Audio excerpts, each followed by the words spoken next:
Thank you. Good morning and welcome to this meeting of the Wigtown Area Committee. I would let you know at this point that the Area Committee meeting will be live streamed on Teams and that there will be a recording will be available online shortly after the finish of the meeting. This morning we have Max Hewen, Youth Councillor from Mid Galloway and Wigtown West in attendance, and Louise Church, Youth Councillor for Galloway and Western Frees. Sorry, that's MSYP, is it not? Sorry, Abby, I'm getting a wee bit of feedback on this. Thank you. Members, we know all the good practice guidance, so I'll not go over that again. So if we stick to that, please. Item 1, Sedgwick apologies and Chair's approval of members' remote participation, which I approve of. Claire, do we have any Sedgwick apologies? Okay, thank you, Chair. I can advise we've got 3 apologies this morning from Councillors Hagman, McCammon and Scobie. As you already advised, we've got 2 youth councillors with us today, Max Hewen and Louise Church, and we have 5 councillors present, yourself and Councillor Dashberg here at Sun Street, Stranraer, and 3 on Teams being Councillors Ingalls, Marsh and the Vice Chair, Councillor Hill. Thank you. Thank you, Claire. Councillor Ingalls. Just a notification, Chair, that I'll need to leave the meeting around 11 o'clock. Once I'm in the car, I'll reconnect in, but I've got a dental appointment at 20 minutes to 12, so I'll be out of the meeting between sort of 25 to 12 and 5 past 12. Thanks for that, Councillor Ingalls. Councillor Hill. Yeah, good morning, Chair. Good morning, everyone. Just to let you know, I'll be leaving the meeting at 11 o'clock today. Thank you. Thank you, Councillor Hill. Members, on to item number 2, declarations of interest. Do any members have a statement of connection or a declaration of interest that they wish to make?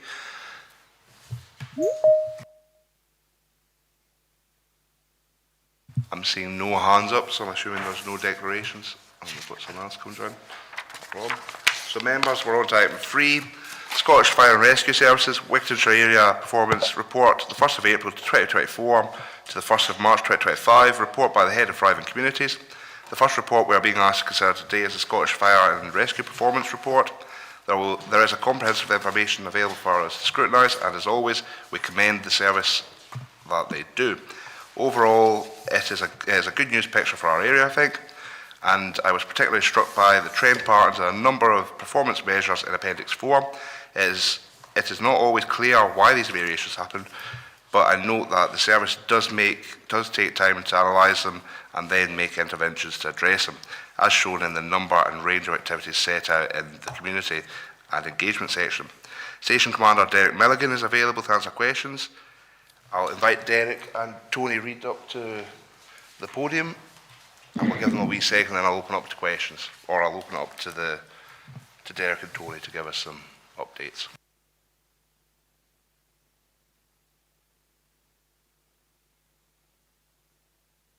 Morning, gents. He's just ready to give us an update, or do you want to go straight into questions? Thanks, Chair. First of all, I just want to say thanks to the committee for having us again, giving us the opportunity to share the performance report.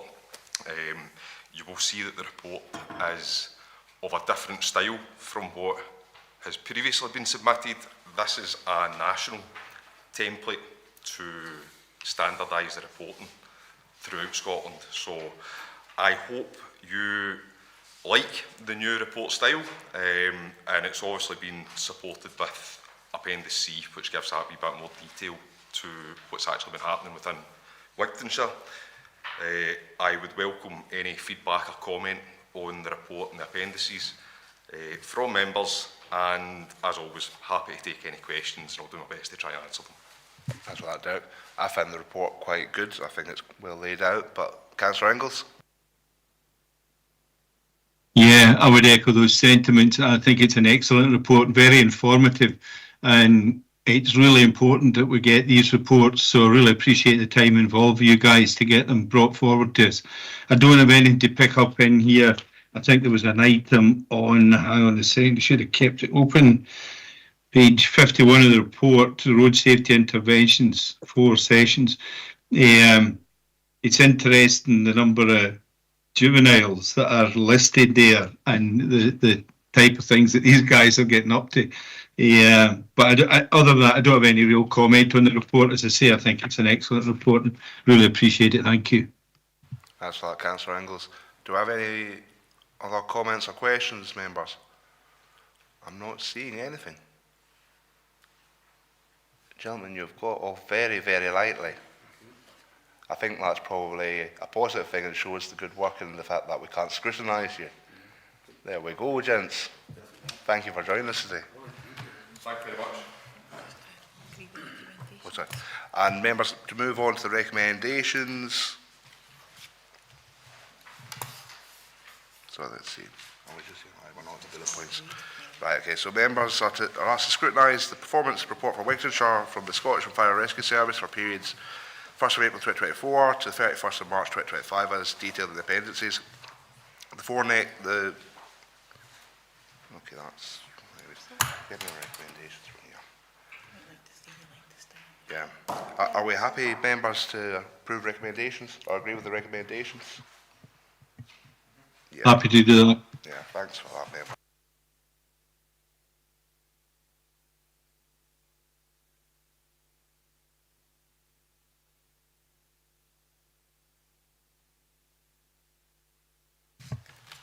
Members, item number, Councillor Inglis. Yeah, it's really just, it's a shame the guys are away because the fact that the report was so detailed has, and it has really negated any questions that really come for that.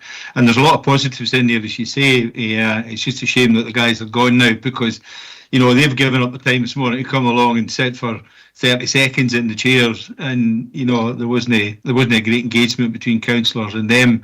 But as I say, that's a reflection on the report. I think it's an excellent report. You're 100% right, Councillor Inglis. The report was outstanding. There's so much information, and if you were going to pick up anything, you'd probably pick it up offline if you had any minor questions. But anyway, members, moving on. I think also, Chair, just one note that I would add to that is, a police report along the same lines would be really beneficial. We'll get to that in due course, Councillor Inglis.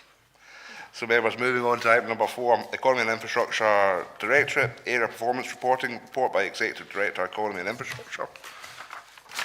The first report in this section is the Economy and Infrastructure Area Performance Report. Alan Mawson is available to answer questions. Alan, do you have anything to add before opening the floor to member comments? Thanks, Chair. Probably just worth noting, based on the extensive questions, performance indicators in the template, may need to get some more detail if requested away from my subject matter expertise if you require them. So just to kind of add that note in, but happy to try and push through as best we can. Thank you. Thanks, Alan. Members, do we have any questions? Councillor Dashburn. Yeah, no, thank you. So just for clarity, are we being asked to select certain success measures and projects that we'd like to be reported in future within the Wigtownshire area? Thanks. Alan? Yeah, so my understanding laid in the report that was agreed at full council, Councillor Dashford, is to pick a small selection of the Appendix 1 that's attached at the back, an agreement. I think the report lays out, and it'll be replicated across all their performance reports, looking at this 12 months being a trial period to see if we can get a balance right within the performance indicators within the back. That's a clear indication for them that have area-specific information, but predominantly most of them don't have area-specific information, so it's just an agreement in the room or picking a selection, and as I say, if there's more detail required on some of the T&I or the environmental ones, I can get more clarity on that and feed back to the committee. Hopefully that answers your question. Thanks, Chair. That's all. Councillor Ashford. Yeah, no, thank you. I mean, I'm looking and there's almost 60 different measures here. And I've counted up the ones which have area data available, and that's around 10 to 12-ish, approximately. So I don't know how small is small when only of the 60, there's only around 12 which actually have their area information available for us to ask for. So, I mean, could we ask for all of them? I mean, it's only 12 out of 60, so I don't know what your thoughts are on that one, Chair. Thanks. I get where you're coming from, Councillor Ashford. You're correct. We need more information. It would be handy to have more information, otherwise we've not got much to scrutinise. But Alan, have you got a response for that, or? Yeah, I think, Chair, just I mean, all these indicators were in the Pintana systems available for elected members prior to the committee. I think the challenge isn't the same when you move across the rest of the area performance papers that you've got today. Is where do we start with that? I think the paper lays out that we're looking at as a pilot year. So I think for myself, through yourself, Chair, it would be a starting point of picking where they are. I think predominantly most of the titles are self-explanatory. I guess the challenge is the scrutiny of the 60 through the committee today rather than prepared before it. So I guess through yourself, Chair, I would suggest you could look at the area committee data ones as a start point. However, does that give you enough scrutiny across the the environment and infrastructure directorate would be my question back to yourself. Thank you. Thank you, Alan. Councillor Marsh. Good morning, members, and thank you, Chair. Yeah, my question was along the same lines as Councillor Dashburn.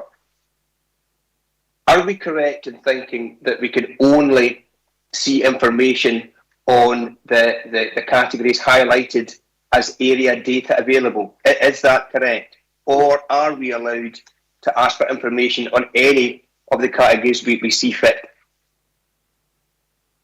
Yeah. Chair, through yourself. So you can ask in any of the categories, Councillor Marsh. It's just that we've only got specific area data on the ones that's highlighted within the committee paper. So as far as this area committee is concerned, you certainly could pick any of the performance or the projects that's within that. However, you would only get a regional wide perspective on that. You wouldn't get an area perspective on it. Hopefully that answers it, Chair. Thanks. Okay, yeah, thank you, Alan. That does make more sense, because obviously at page 61, at reference 25, I'm quite sure we would want to scrutinise, roads, customer defect reporting, things like that.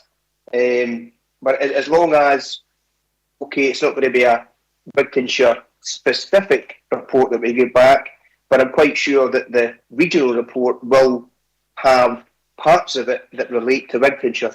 For things like the road customer defect reporting, I think that would be essential, or certainly very important, along with reference 27 on page 61, the updates and the ongoing bus review, also very important to come back to this committee. But no, that was all. Thank you, Chair.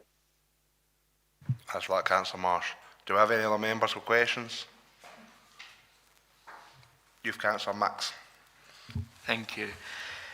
So can I just ask, how did you identify the ones with the area data available? Was it practical, or was there a reason behind it?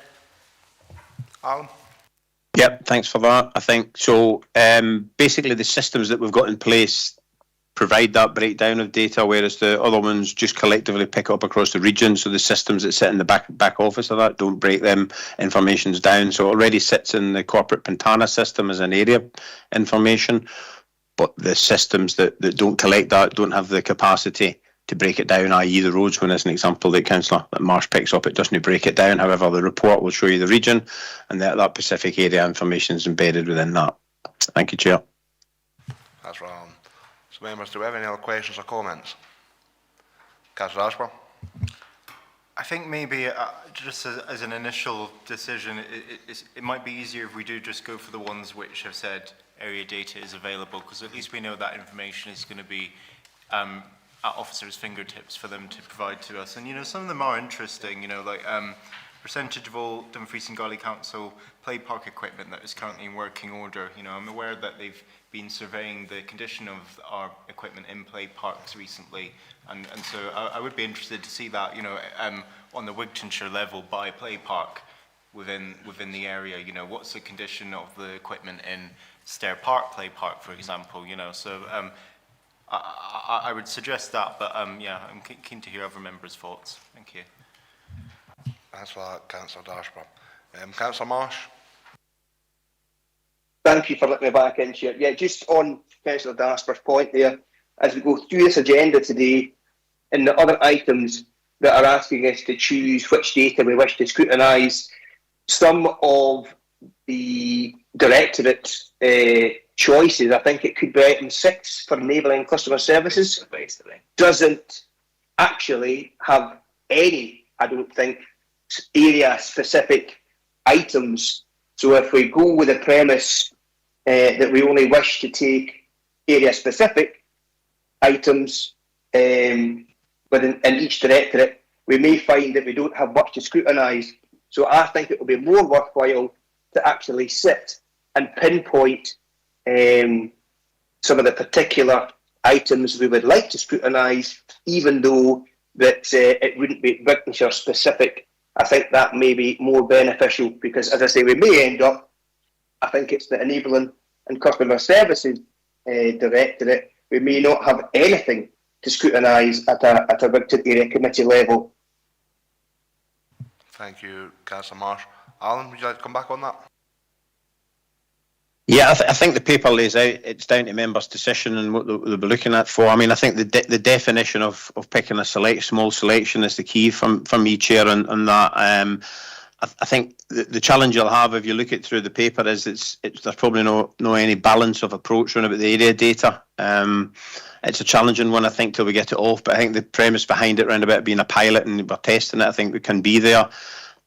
My guidance for myself would be is to pick a few that you think are relevant on that. I think it's a point well made by Councillor Marsh round about that, because you will, as I say, when you move through the rest of the papers, you may find yourself in a more challenging position round about that concept. However, I'm conscious of time for yourselves as well, and the volume that's across all the papers. So I think Councillor Marsh's position is well stated. I think it down through yourself, Chair, to take guidance in that. Thank you. Thank you, Alan. Claire, would you like to come in? You had pointing something out to me there. I was just going to point out, Chair, that although some are marked area data available, they're not all relevant to this area committee. For example, you've got Kakubri Bridge there on the list. And Kirsty, were you looking to speak as well? Just to remind members that it is of where there are success measures and projects which are of interest to the area committee, and that example that's given in the covering report is those where there's positive performance or poorer performance and where that varies from the council-wide position. So just at 4.1 there, just to remind members, that might help you in your decision making. Councillor Engels. Yeah, I'm presuming we're looking for a selection today. We need to make a decision today on 3 or 4 coming to the next area committee. So, yeah, or future area committees. Yeah, I'm highlighted 7, I think, that are relevant to Wigton Area Committee with information available on them that I would personally like to see. Obviously, not all at one area committee, I don't suppose, but if it's any good, I can list those for you. Yes, please. So page 61, reference 21, 27 and 29. Page 62, the reference is 1, 29 and 30. And in page 63, the reference is 49. That's the one Ben picked up. No problem, Councillor Engels. Do any other members have any others to add or any disagreement with that one, Councillor Dashper? Yeah, and just as an observation as well, page 62 at the bottom there has got school meals uptake by primary schools or secondary schools.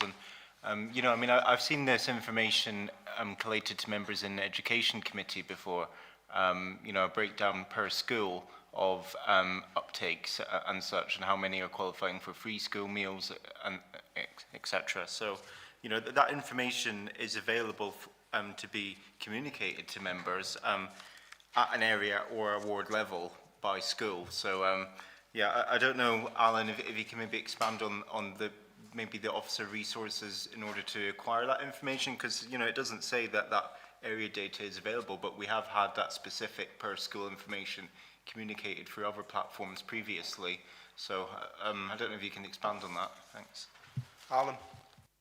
Yeah, thanks through yourself, Chair. Yeah, so Councillor Dashford, point well made. I think so. What we've got is, and it's the same as the roads information. The information will be collectively collected for a region-wide perspective. When we look at the Education Committee, and when some we were at E&I yesterday, and that'll be presented much the same. Is that the officers can then extract that information from a school-by-school basis, an example for the school meals, and present that appropriately, but the system, the Pantana system, doesn't break it down by area. So again, my answer to that would be is we could provide the school meals information for you, but there is administrative work that sits behind that. And I guess it would be the same for some others, but I don't know the detail and all. Thank you, Chair. Thank you for that. One of my points, members, is I would actually quite like to see the delivery of the goal management plan being brought to the committee, because they've been plaguing the streets recently. I don't know if that's something that the other members of this committee would like to see on this. But Councillor Ingalls? Yeah, I don't mind, Chair, to be perfectly honest, but I'm conscious that we don't overload officers with duplicate work, you know, and if there are some strategic items in here that a report back to the parent committee, you know, would suffice, then is there any reason to really duplicate it? If the information's available, as highlighted, area data is available in certain items, then probably from an officer's perspective, it's fairly simple to deliver that to an area committee without a huge amount of work. I hope I'm right there, Alan. I don't mean to undermine what you're saying, but I'm presuming if we've 6 or 7, Alan, are we looking at spreading them over a couple of area committees, or is that, would you look at bringing them all to one area committee, or how would you work it? Yeah, I think the guidance that we've got, I mean, 6 or 7 seems reasonable, Councillor Ingalls. I think it is the administrative work that sits behind the ones that's not marked as area information potentially could be challenging in some and not so challenging in others. So your point's well noted. I think on that, I think we're looking at, when you look at the committee paper, this is a 6-month cycle coming back. So, you know, in the 6 months' time, we'll be back with them 6 or 7. I think 6 or 7 seem reasonable based on the volume that's within E&I. And then I guess that could be scrutinised and adjusted and discussed at the next area committee, whether the relevance of them are appropriate or not. Thanks, Chair. Yeah, I think it's the relevance of the items and you know, not overburdening officers to bring information that they're going to duplicate on another committee. You know, I'd be quite happy with 6 or 7. Happy to drop 1 or 2 of mine if that's the case, to bring in the Galway and Andrew. But it is a pilot, as Alan said, so we can test the waters with this and see how it goes. So Councillor Ingalls and, well, the rest of the committee, Claire's got some ticked off that we've mentioned so far. I'm going to invite Claire in to tell us which ones she's got ticked off so that we can, shortlist this. Thank you, Chair. I've been marking them up as you've been mentioning them. So projects-wise, I've got project number 3, the gun management plan, 21, levelling up fund project, 25, roads customer defect reporting, 27, review DGC buses, 29, review DGC buses,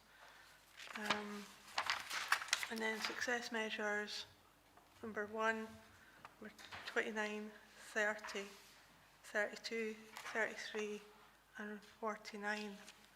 So there's a few there you might want to shortlist.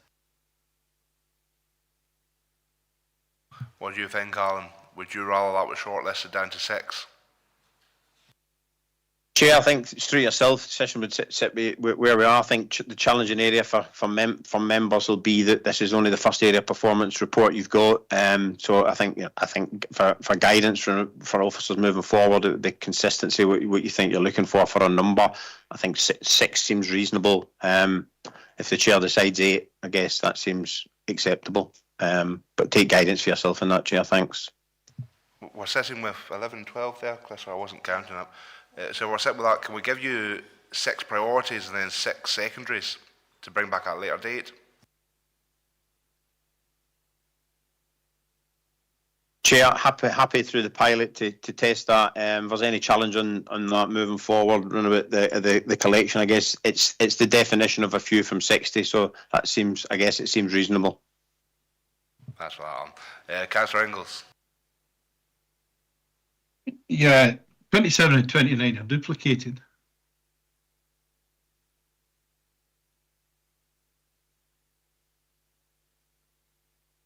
Right, thanks for that, Councillor Ingles. So, would you So one of suggest them that we could took 27 then?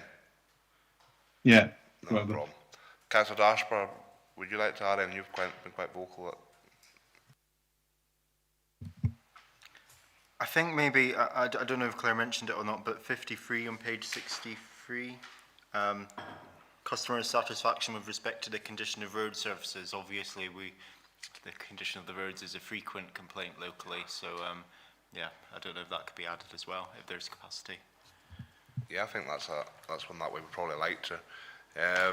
Councillor Marsh, you had a few to give us. I'll bring in Councillor Ingles and I'll come back to you, Councillor Marsh. Councillor Ingles. Yeah, the one that Ben's picked up, 53, doesn't have area data available. Doesn't appear to have. Would that cause an issue? Again, it's bearing in mind the background work that needs to be done to disaggregate that down to area committee. So, Chair, for me, you won't receive it. If it's no marked as area data, you won't receive it as area data, you'll receive it as regional data. I think it's also worth noting, Chair, just for yourself for consideration, is think of the volume of the area performance when you just focus on E&I. You're going to have a replication or volume of performance indicators to discuss at the 6th monthly area committee that's going to cover this directorate and also education and the rest of the directorates as well. So just conscious of volume, total volume for the committee, rather than just the E&I focus for the first agenda item. Thank you. Thank you, Alan. So from that on, I'm being told, so anything that's not bracketed area data available, we will not get any area data for that at all. That's correct. You'll get regional data that would be the same as presented in Pintana. So members, there's no point in us even taking anything other than area data, because we're just duplicating work. Members, have we got any other opinions on that? Councillor Ingles. Yeah, can I put forward? Yeah. Right, okay, the ones that would be of interest that I think we should take forward, I would propose we take forward. Page 61.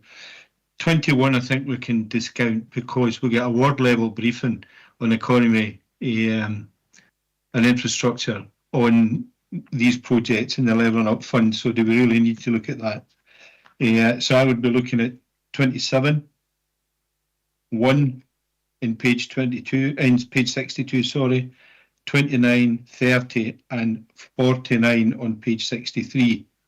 So that would be 27 on page 61, 1 on page 62, 29 on page 62, 30 on page 62 and 49 on page 63.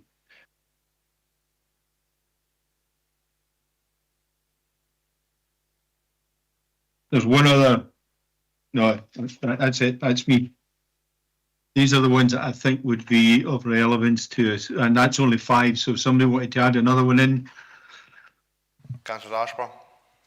Yeah, no, I think Councillor Ingles has narrowed them down really well, so I'm happy to second his recommendations there. That's the only comment I would make on that is the levelling up funding project in 21, where there's area data available. I know we get briefings, but those briefings aren't public. Maybe if we've got nothing else to add to this, and we've only got 5 so far, and we've got 1 to add, maybe keep that in there just that we can be transparent. Does that make sense, members? What do you think, Councillor Ingles, on that one? Yeah, I'm happy to add it in as long as it's not going to cause officers major headaches just to duplicate or triplicate those reports coming to elected members. So what you're really saying is that this one needs to be coming to the committee so it's a public, you know, yeah, and not just the ward briefings that we get. So I'm happy with that. That gives us 6 to work on, and it's a good start for the pilot. and it doesn't cause our officers a major concern. No problem. Thanks for that, Councillor Inglis. I've got no other hands in the room or online. Members, are we happy to go to the recommendations, which are note the new arrangements for performance management by area committees as set out in paragraph 4.1, agree a small number of success measures and projects from the Economy and Infrastructure Directorate as referenced in paragraphs 4.5 to 4.6 as detailed in its appendix 1. Claire, would you like to confirm what 6 we have chosen, please? Thank you. Thank you very much, Chair. Projects numbers 21 and 27 and success measures number 1, 29, 30 and 49.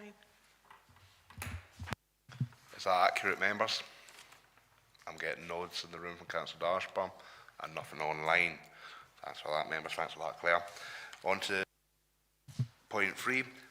Recommendation 3. Note that the performance monitoring reports on the selected success measures and projects will be reported to this area committee on a 6-monthly basis as set out in paragraph 4.8, members. Members, thank you. Alan, thank you for that one. Thank you, Chair. Members, we're moving on to item number 5, Education Skills and Community Wellbeing Directorate, Area Performance Reporting, report by the Executive Director of Education Skills and Community Wellbeing.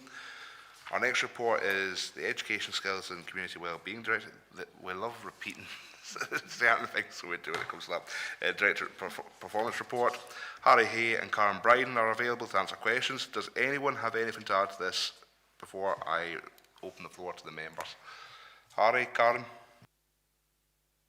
No, thanks, Chair. Certainly not from me. Nothing from me either. Thanks, folks. Councillor Marsh.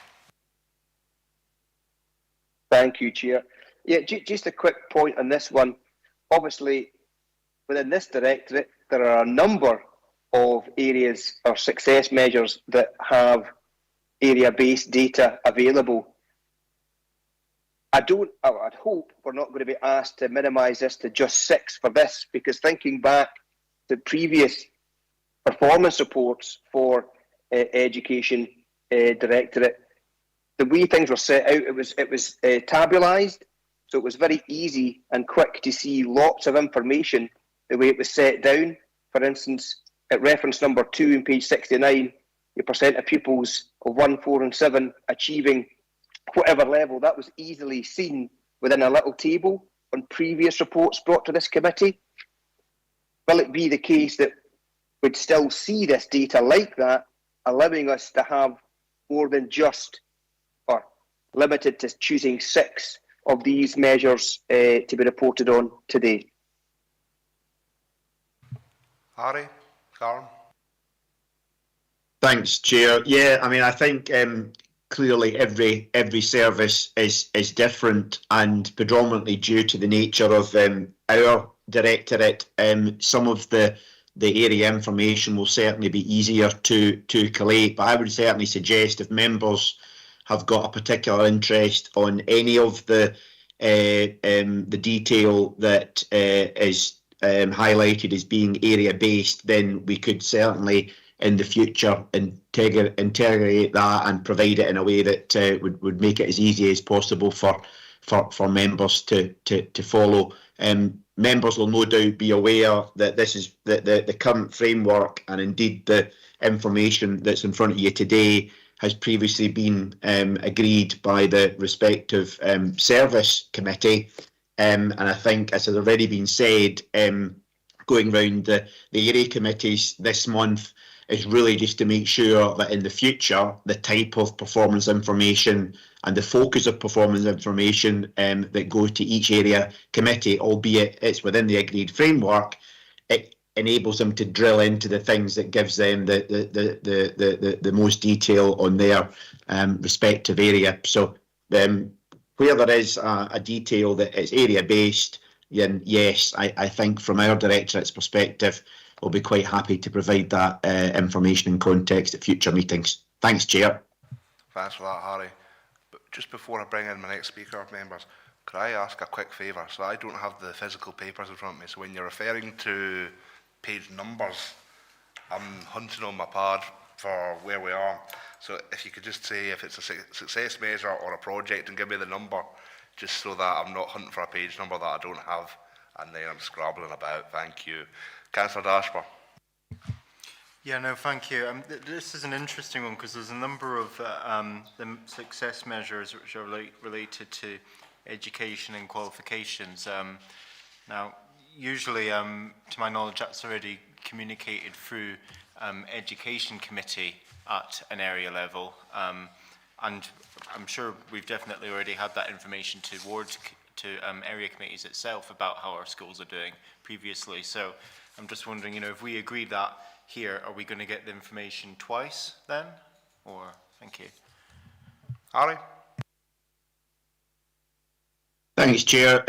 Certainly, Karen is also on the call today, but from my perspective, where there is area information from the Directorate that members are particularly interested in, the position would be that at an area level, it enables them to drill down into a bit more detail than perhaps is given the opportunity at a service committee. You know, I know in the past, for example, that head teachers have attended area committee meetings because there may well be the opportunity to get wider input than would be available at a service committee. So the answer, I guess, is it can be customised to suit an area committee's preferences, but minimising where there is duplication to service committee. And this is really what this pilot is all about. It's about trying to be as flexible as possible to focus on what an area committee's specific areas of interest is. Hopefully that's helpful, Chair. Thanks for that, Harry. Councillor Dashper. Yeah, no, thanks, Harry. And it's the same for example, number of attendances at swimming pools and our leisure facilities. We've already had that information communicated to area committees previously as standard. So I suppose if we agree that as one of our takeaways from today, and then we receive reports on that, will there be more information than just numbers? You know, perhaps the reason why leisure numbers or whatever are up and down. Thanks. Harry? Thanks, Chair. And I think that raises a critical point that very often it's about the context. So say you've got a facility, for example, that has got 1,000 attendances. Very often it's useful to know, is that 100 people attending 10 times each, or is it is it unique visitors? Because very often, to try and ensure that we are providing a service that reflects local need as much as possible, it's useful to understand where particular barriers exist. So, yeah, for example, if we were looking at leisure attendances at future area committee or Wigtown area committee meetings, then the intention would be to drill down in a lot more detail in relation to both the Ryan Centre and the Merrick Leisure Centre, and just try and get a bit of context and correlation between use and how the sites are operated, for example. Thanks, Chair. Thanks for that, Harry. Councillor Dashper. Yeah, no, I'd definitely be interested in having that conversation. You know, it adds a bit of detail and a bit of a human element behind the numbers, I guess. So if members are interested in adding that as one of our measures, I think attendances for indoor sports and leisure facilities would be one for me anyway. Thanks. Yeah, I'm happy to take that one. Members, do you have any other comments or suggestions? I'm not seeing any other hands going up. Excuse me. So, Councillor Marsh. Thank you, Chair. Now, this is a project, number 7, second bottom listed on the projects, Chair. It's not noted to have area-based data, but I felt it may be very valuable to see, you know, the information on this, to review primary management arrangements, to develop a set of principles to ensure the roles of managers in schools are appropriate, achievable, deliverable, and meet the needs of evolving school communities whilst responding to the Council's budget challenge. Now, for me, I think that would be really interesting to see at Wigtown Area Committee. But I'd like to hear the thoughts of other members on that. Thank you. Harry, would you like to comment on that before I bring in other members? Oh, sorry, Karen. Thank you, Councillor. I would say, not wanting to speak too much on John's behalf, because that sits with John Finn's part of the Directorate. However, I do know that this is being brought to the full ESCW committee, and as you have highlighted, there is not an area breakdown. So my understanding is this is being looked at, this project, in the totality of Dumfries and Galloway rather than district by district. So, Karen, if we were to add that to our list, we wouldn't get area data. I don't think that would be available, no. Thank you. Councillor Marsh, would you like to come back on that? No, sure, I fully understand that, but reading the kind of headline of the project, would it not be there to come up with a universal approach, a universal strategy of management that would be developed right across the region? Okay, we're not getting specifics about Wigtown, but the strategy that comes out of it surely would be rolled out universally right across the region. I just thought that would be quite interesting to able to see and scrutinise. Karen, anything to add to that? Again, thank you, Councillor. No, as I'm saying, my understanding is it will be an authority-wide one which will be taken through ESCW committee. Okay, thank you. Members, anything else? Councillor Ashburn. Yeah, we had a ward event relatively recently where the issue of disability sport access was raised, and access to the these sessions that the council runs for physical activity opportunities, and there's a number on page 70 that relate to that. So considering that this has been raised at a ward level as an issue, I appreciate it says we don't have the area-based data available for these success measures, for example, Let's Motivate training sessions, number of community-based physical activity opportunities for adults, even the number that have been prescribed by our NHS partners. So, it says the area information isn't available, but I'd be interested to hear what officers' thoughts are on collating that information, maybe a bit more specifically for the area, if possible. Thank you. Karen, Harry. Thanks, Chair. That one will be for me. Thanks for letting me in. Yeah, I mean, if that's a theme, for example, that members are interested in, quite happy to bring forward more detail on that, indeed with relevant key partners as well, including health and any of our third sector as well. In essence, what happens at the moment within the Wigtown area, what the intentions are moving forward, and perhaps highlight some of the barriers and or challenges that members would possibly find useful, just in terms of how we're going to overcome in the future, and then we can try and provide that context with some relevant statistics as well, relevant to the Wigtown area. Thanks, Chair. Thanks for that, Harry. You happy with that, Councillor Ashburn? Yeah, so I suppose just to name specific success measures for governance, perhaps if we go for number of disability sports events delivered, which is 41 on page 70, and number of adult participants referred to physical activity through our NHS partners, which is 38. Okay. Thanks for that, Councillor Ashburn. Just a quick question, just in case I've missed it from our discussions earlier on. Harry, how many indicators are you looking for here? Our last speaker didn't want us to go over 6.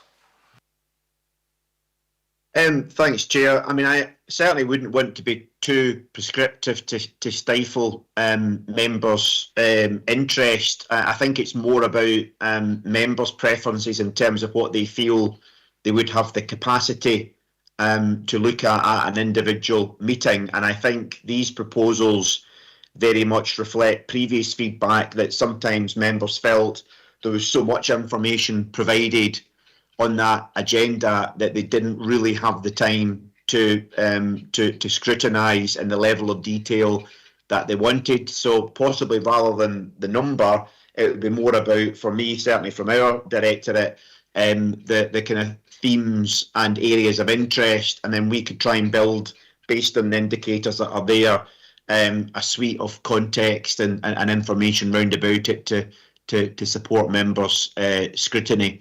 And in fact, for some of the projects, there may not be at the moment particular types of indicators or performance information surrounding it, but we would be able to go into a lot more depth in terms of that individual project. And I think, as previously been said elsewhere on the agenda, that, you know, this is a pilot that we're trying to work with members to influence what it looks like in the future. So subject to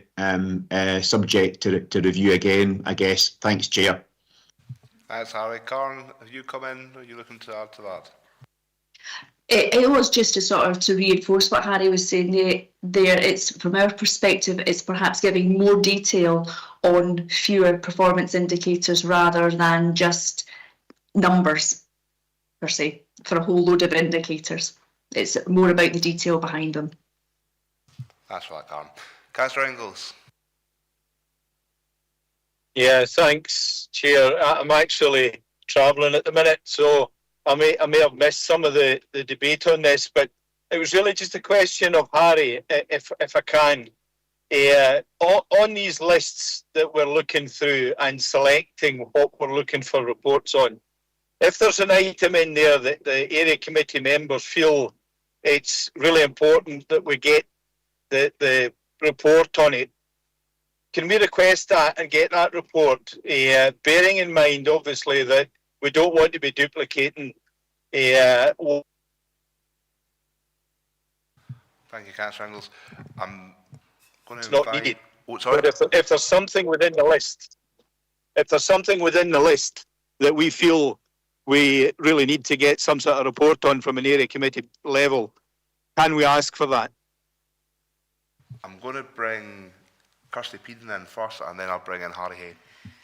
Councillor, just to respond, and apologies if you have missed a part of that explanation, is absolutely that the purpose of the report is to enable members to select the measures where they think it is most relevant for Wigtown Area Committee to take that deeper dive into scrutiny of the performance.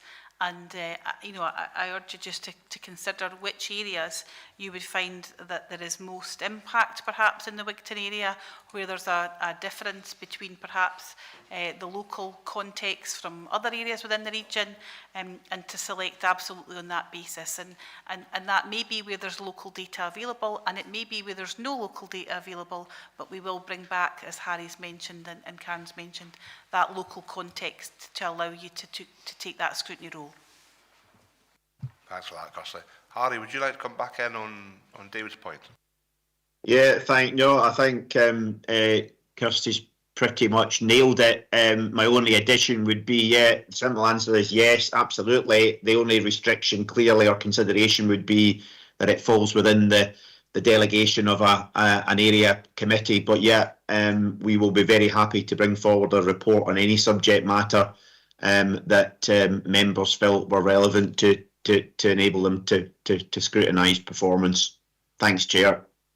Thanks for that, Harry. Councillor Marsh. Chair. Oh, sorry, Councillor Ingalls, would you like to come back in on the point? It was your question, sorry.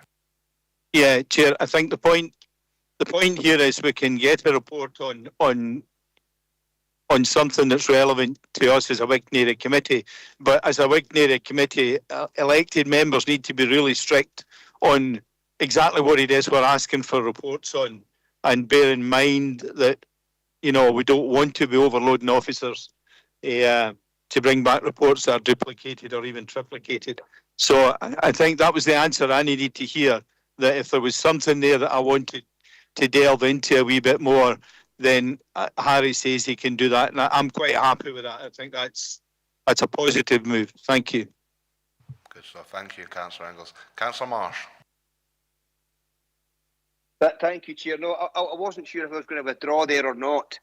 Having heard what Harry and Councillor Ingalls has said, and given that this is just a pilot that we're kind of working our way through and, you know, in the initial stages of, and given in Ward 2, certainly, in relation to the item, the project I picked up on, the review of primary management, there are issues within Ward 2, and I wonder, as it is a pilot, could we request a report on reference number 7, the review of primary management, initially, and if it proves to be not worthwhile or too onerous, then we could decide at a later date not to have it. But just from my point of view, and with the challenges and issues that have been raised, certainly to me as an elected member within this ward, I would really quite like to see what comes out of that project. So could we, as I say, as it is a pilot, initially bring forward a report on that? If it proves not to be worthwhile, then we can no dump it, but we can decide not to bring it back. Would that be acceptable? I see no issue with that. Harry or Karen? Chair, certainly not wanting to cut across school colleagues, but I guess what we could bring forward is a report that is within the context of what Karen explained as a region-wide focus, and how potentially the impact will be developed within the Wigtown area. But I think it's just that balance between a strategic project and an area-based project, and how they correspond to each other, and I guess ultimately what area committees can do to influence outcomes, etc. So as has been said, this is simply a pilot, so it's maybe something where members are particularly interested in. It's maybe something that we could look to drill into in a little bit more detail in the future, but certainly not wanting to cut across the position of colleagues in schools. Thanks, Chair. That's all right, Karen. I can certainly take it over to John and ask him if that would be possible. That's all right, Karen. Councillor Dashbaugh. Thanks, Chair. Page 69, I'm looking at 12S and 13S, the proportion of 16 to 19-year-olds participating in education, employment or training based on the annual participation measure produced by Skills Development Scotland, Quintile 1 and then Quintile 5. Karen, what is Quintile 1 and Quintile 5? Can you just explain that so I know? Thanks. Carol? So Quintile 1, Quintile 5 is SIMD 1 and 2 is Quintile 1, and SIMD 9 and 10 is Quintile 5. So it's that comparator with Quintile 1 being our most deprived areas and Quintile 5 least deprived areas.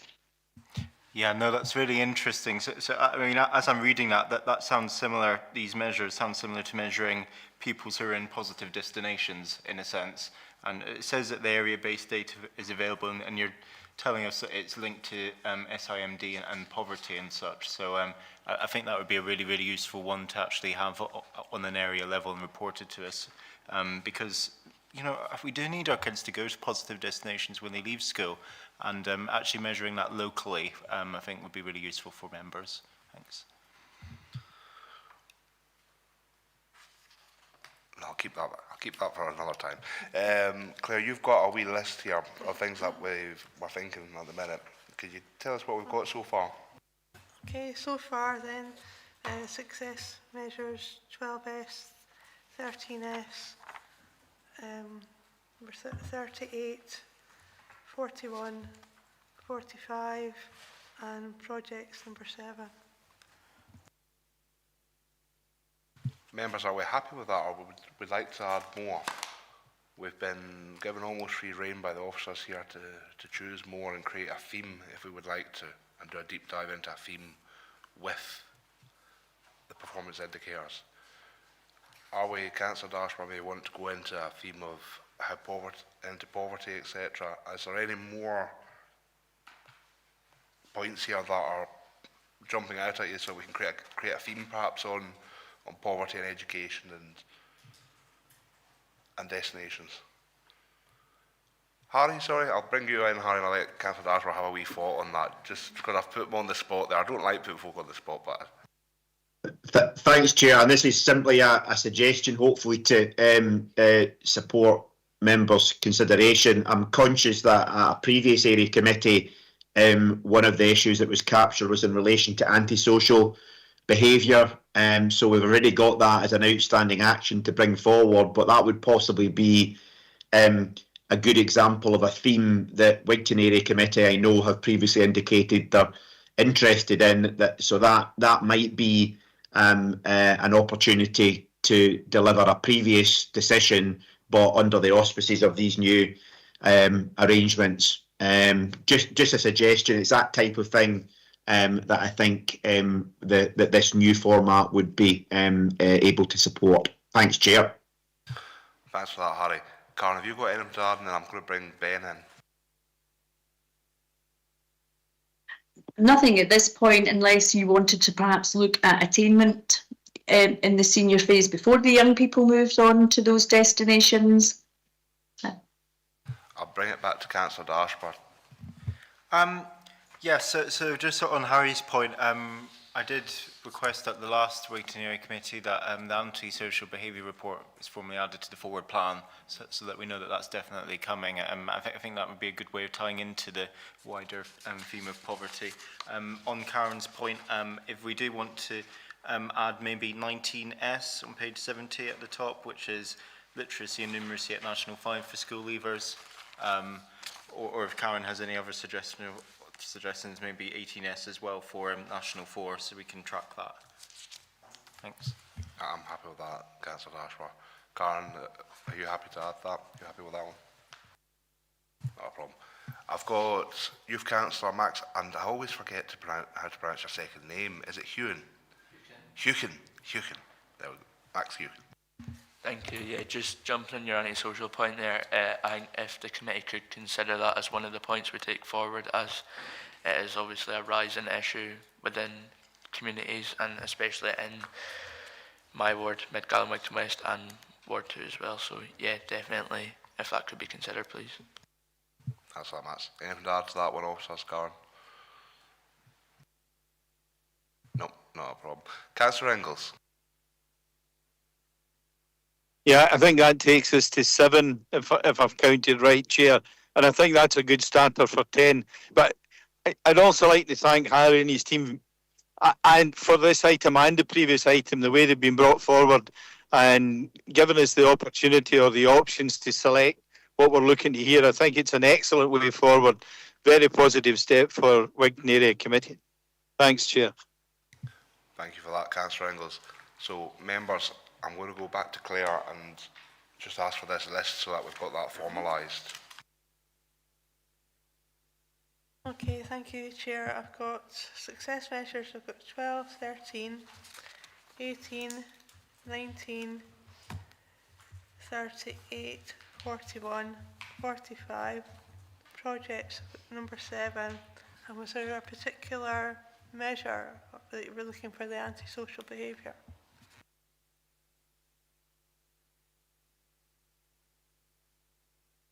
Councillor Ashmore.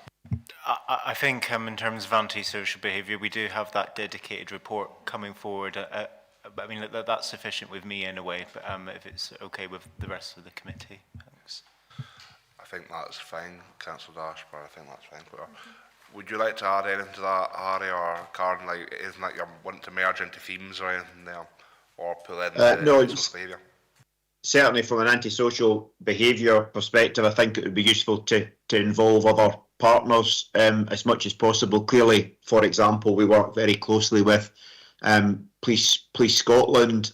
So what we'll do is we'll come forward with a detail that's relevant to Wigtown Area Committee, but also provides that regional context and just try and give a flavour of something that members will be able to drill into across the wards relevant to the Wigtown Area Committee's remit. Thanks, Chair.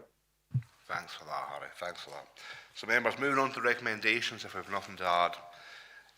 Members are asked to, 1, note the new arrangements for performance management by area committees as set out in paragraph 4.1, and 2, agree a small number of success measures and projects from the Enabling Customer Services Directorate as referenced in paragraphs 4.5 and 4.6 as detailed in Appendix 1.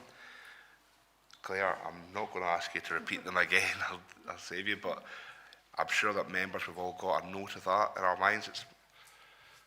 Are we all happy to approve and move on and agree? Yeah. We've got agreement in the room and no hands coming from online. So members, sorry members, I was reading the wrong note there. I was reading the Enabling Customer Service Directorate. Yeah. No, I was. Right. Yeah. I was reading that one. I was on that one. No? Yeah. Okay. So members, item number 6, we're moving on to Enabling and Customer Service Directorate Area Performance Reporting Report by Executive Director, Enabling and Customer Services. Our next report is Enabling Customer Services Directorate Performance Report. Laura, me and Ailsa Freeman are available to answer questions. Do either of you have anything to add before I open it to the floor? Laura Meehan. Chair, no, I don't have anything to add to the report. Thank you. Ailsa? No, Chair, thank you. Thank you. Members, Councillor Dashbar. Hiya, thank you. Just looking at page 79, in terms of our number of visits of our integrated customer service centres in Dumfries and Galloway, it says in brackets region-wide, but then it says that we do have area-based data available. Can you just clarify on that? Because it says region-wide, and that's sort of throwing me a little bit there. Thanks. The official performance indicator that's listed in Pantana is a region-wide report, but we do collate that and feed it through the system on an area basis. So that's why that data is available, that we record it in the system as an area basis, but it's reported as a region-wide indicator. But we can break that down quite simply through the system. Yeah, no, thank you. No, I'd be interested in adding that, Chair, because it is important that we measure usage and visits of our libraries and customer service centres as well as satisfaction. I'm just wondering also, how is the satisfaction measured? Is it a national thing, or is it internal in council? Thanks. It's an annual customer survey that we've produced since COVID, since the pandemic. So we do it annually, October, November time. It's open to customers and non-users, so we get views from everybody. And so it's measured that we ask a set number of questions. We also ask about demographics and the area where people, what sites people use, what they use us for. So we get that information and then we measure their satisfaction.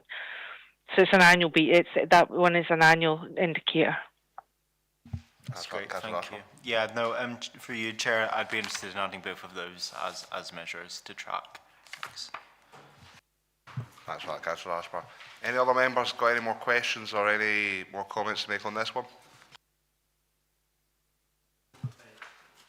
Louise Church. Just a brief one about 7CD, about the number of visits and usage of the customer service centres. Would it be possible to ask a breakdown of that one? Just as I know from a youth point of view, the lack of use through customer service centres is something that we're trying to actively promote. So if a breakdown with that would be possible, that would be very appreciated. Elsa? What we can do is provide the age breakdown of our library members, but that doesn't cover all of our usage, because we do other things that you don't necessarily have to be a library member to come in and use our sites, for example. So it would be a breakdown. We could incorporate that into the satisfaction, and because we ask for ages there, and we can combine that with the library membership information that we have, and then what other uses that we're aware of, that we know of. So yeah, we do a sort of combined based on what young people would like to do that, because it is one of our usage. We tend to have our young people will stay with us until about 12, 13, and then we sort of lose them. After that, they go on to other things and they leave the area, etc. So there is a bigger piece of work that we'd like to do on that. So we'd like to work with you as well going forward on that, not just reporting back to the committee, if that's okay. Thank you, sir. Louise, anything else to add to that? No, happy with that answer. Not a problem. Councillor Marsh. Thank you, Chair. As there are not a huge number of topics available with specific area-based data, I was looking at under projects number 25, research the current depopulation challenge across Dumfries and Galloway and identify the best interventions. But given that I would imagine wards 1 and 2 feel that most starkly, I'd be really intrigued to see the findings of that project. Again, I'd be interested to see what other members had to say about that. It's an interesting one, that Councillor Marsh, because being the most rural area, you'd reckon that although there's no area-based reporting, I imagine that the reports are probably most relevant to us and probably do feature the Wigtownshire area quite heavily. Classed officers, that's correct. For yourself, Chair. Thanks, Councillor Marsh, for the question.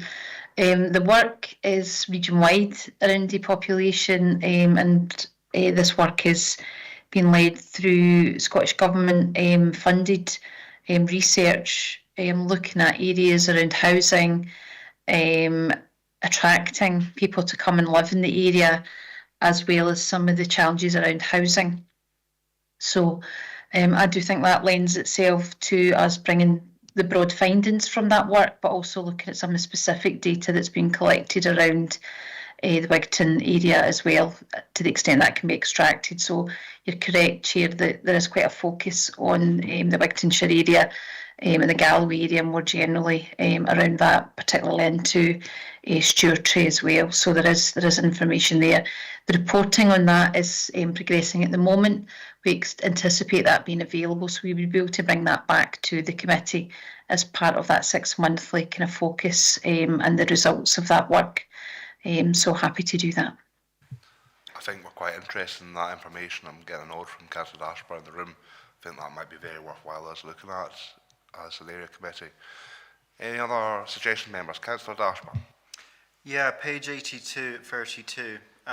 It goes on about a review of taxi provision. Obviously, there's a region-wide review at the minute in terms of accessibility of taxis, the provision of taxi licences, wheelchair accessible taxi and private hires. I'm assuming to inform that report there will be information looking at taxi provision in the west, including Stranraer. So I don't know if that can be extracted as well, if we agreed that as a project measure to track. Thanks. Thank you, Councillor Ashburn. Lorna? I can't say for sure that we'll be able to kind of provide very specific data, but in terms of the taxi review, we'll be looking at region-wide taxi provision, so that information should be able to be extracted in relation to wards 1 and 2 in the Wigtown area. So happy again to bring forward both the review in detail in terms of the region-wide position, but also more specific data where it can be extracted in relation to this area committee's locus as well. And members of the Enabling Customer Services Committee will recall that the review of taxi provision is due back at Service Committee early in the new year, so that's the kind of timeline for that work to progress, and we would bring that back to Area Committee around about the same time in line with the schedules that are agreed for reporting on performance. That's great, thanks Lorna, thank you. It's very worthwhile bringing that back, because the West, as you've just said, we are struggling for taxis. You're not getting a taxi in the West. The provision is short, and it's something that we need to try and address if we can. Members, any other items that they would like to add to this? I don't have any hands up in the room. Claire, can you give us a list of what we have so far? Thank you, Chair. Yes, success measures, we've got numbers 7 and 8, and projects, it's numbers 25 and 32. Thank you. So we're sitting at 4 members. Is there another 2 or 3 that we are particularly interested in?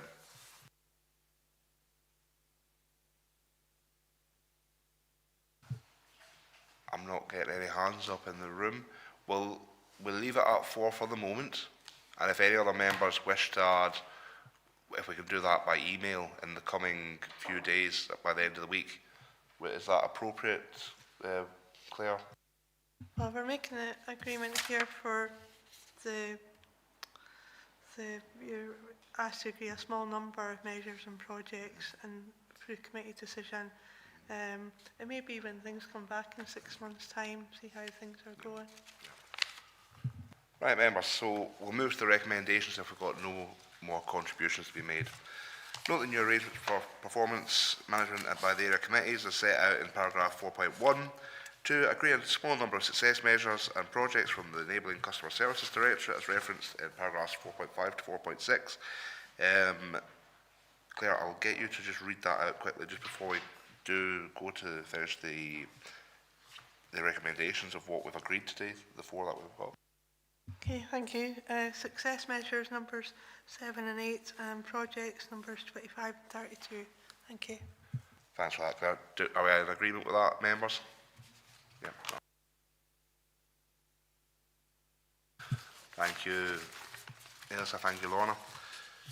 Members, moving on to item 7, Social Work Services Directorate, Area Performance Reporting, report by Director of Social Work Services. Our next report is the Social Work Services Directorate's report. Avril Dickey, Charles Rock, Rebecca Aldridge are available to answer questions. Do we have anything to add to the reports before I bring members in? Thank you, Chair. Good morning, members.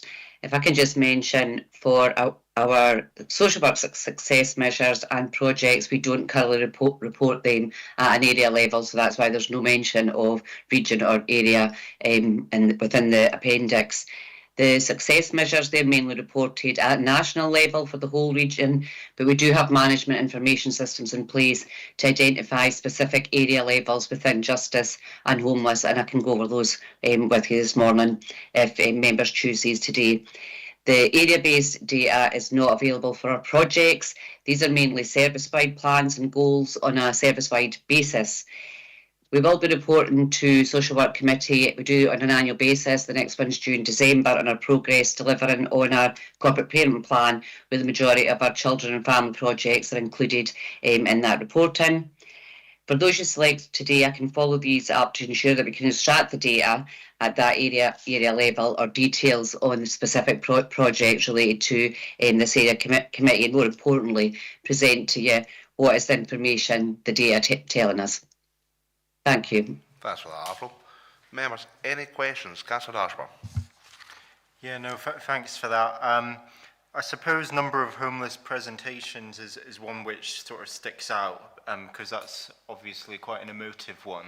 But I don't know how easy it would be to collate that information at an area level, Avril. Can you just speak to that? Thanks. Yes, I sure can, Councillor Burns. Thanks for your question. What I can do is take that back and look to see if we can extract that data from the management information system.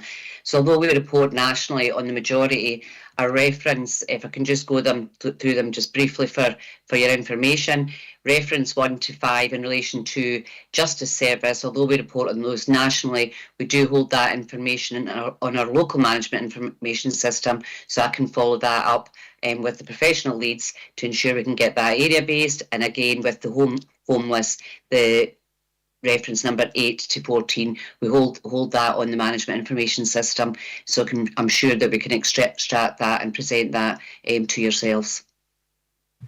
Councillor Ashburn.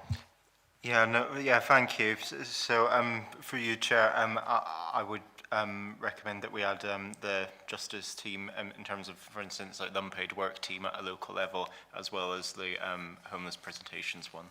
Thanks. So sorry, that's four. Or do you have the numbers for that? Sorry, Councillor Ashburn. Yes, it's 4_CFJ, unpaid work hours completed. Yeah, and I think that's it really. But as Avril said, numbers 1 through 5, there's data on them. So I suppose it just depends how many in the rest of the measures that we actually want to agree, and then we'll go from there. Thanks. I'm quite happy to take them, but Councillor Marsh, do you have anything to add? Thank you, Chair. Yeah, just to kind of counter Councillor Dashboard there, he had initially mentioned reference number 8, number of homeless, number 9, homeless presentations. if we indeed are able to collate data from numbers 8 to 14, we can have a common theme here and take 8 to 14 as the ones that we scrutinise, and that keeps it all in one kind of theme under the homeless kind of heading. I don't know what you think about that. So Avril, we've got a question here. We've got 2 themes coming from this. Would 2 themes be acceptable to social work services to bring back as a deep dive? As in that would be in the homeless and in our 1 to 8 as well. Chair, we can certainly extract that data and look at it from an area point of view and then bring it back to yourselves. And that's not too much for you to do 2 themes based on those data? Nope, that's perfectly, points. You're happy with that? Perfectly acceptable. We can do that. There's just the one exception that I'll bring to light is the reference number 6 and reference number 7.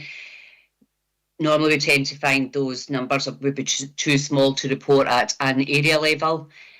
So we maybe have to exclude those, but we can check on that when we're doing our 6 monthly report into years. That's fine, thank you, Avril. Councillor Marsh. Sorry, Chair, maybe I wasn't clear there. In the spirit of not trying to overload officers, I was just going to go for 8 to 14 under that homelessness theme, as opposed to taking 1 to 7. So it was just 8 to 14 that I was suggesting. Thank you, Chair. Thanks for that, Councillor Marsh. Councillor Dashbar, how do you want to proceed? Are you want to bring a motion, or are we going to motion agreement? I mean, we've had information about unpaid work team locally before, where we've been sent like little photos maybe of the projects that they've been doing to help the community. I'm assuming Amber will still get that level of information, whether it be through the wider service committee or area committee as standard anyway, wouldn't we? Yes, thanks for your question, Councillor. We can certainly provide that information. We provide it in our data reports at Social Work Committee. What we can do is bring it to this area committee with the detail, what is the data that's telling us to allow you to scrutinise that. Yeah, thank you. Yeah, no, so I'm happy to go with Councillor Marsh's suggestion for 8 to 14 then, if we'll be getting information on justice social work anyway. Thanks. That's fantastic, thank you. Any other members looking to come in? I'm not seeing any hands going up, and I'm not seeing anything in the room. We'll move over to the recommendations then, members, which is 1, note the new arrangements for performance management by area committees as set out in paragraph 4.1. 2, agree a small number of success measures and projects with Social Work Service Directorate, as referenced in paragraphs 4.5 to 4.6, detailed in Appendix 1. Claire, would you like to list those for me, please? Thank you, Chair. In this case, you're agreeing, I believe, success measures numbers 8, 9, 10, 11, 12, 13 and 14. Okay. Are members happy with that? I'm getting nods in the room and I don't see anything online.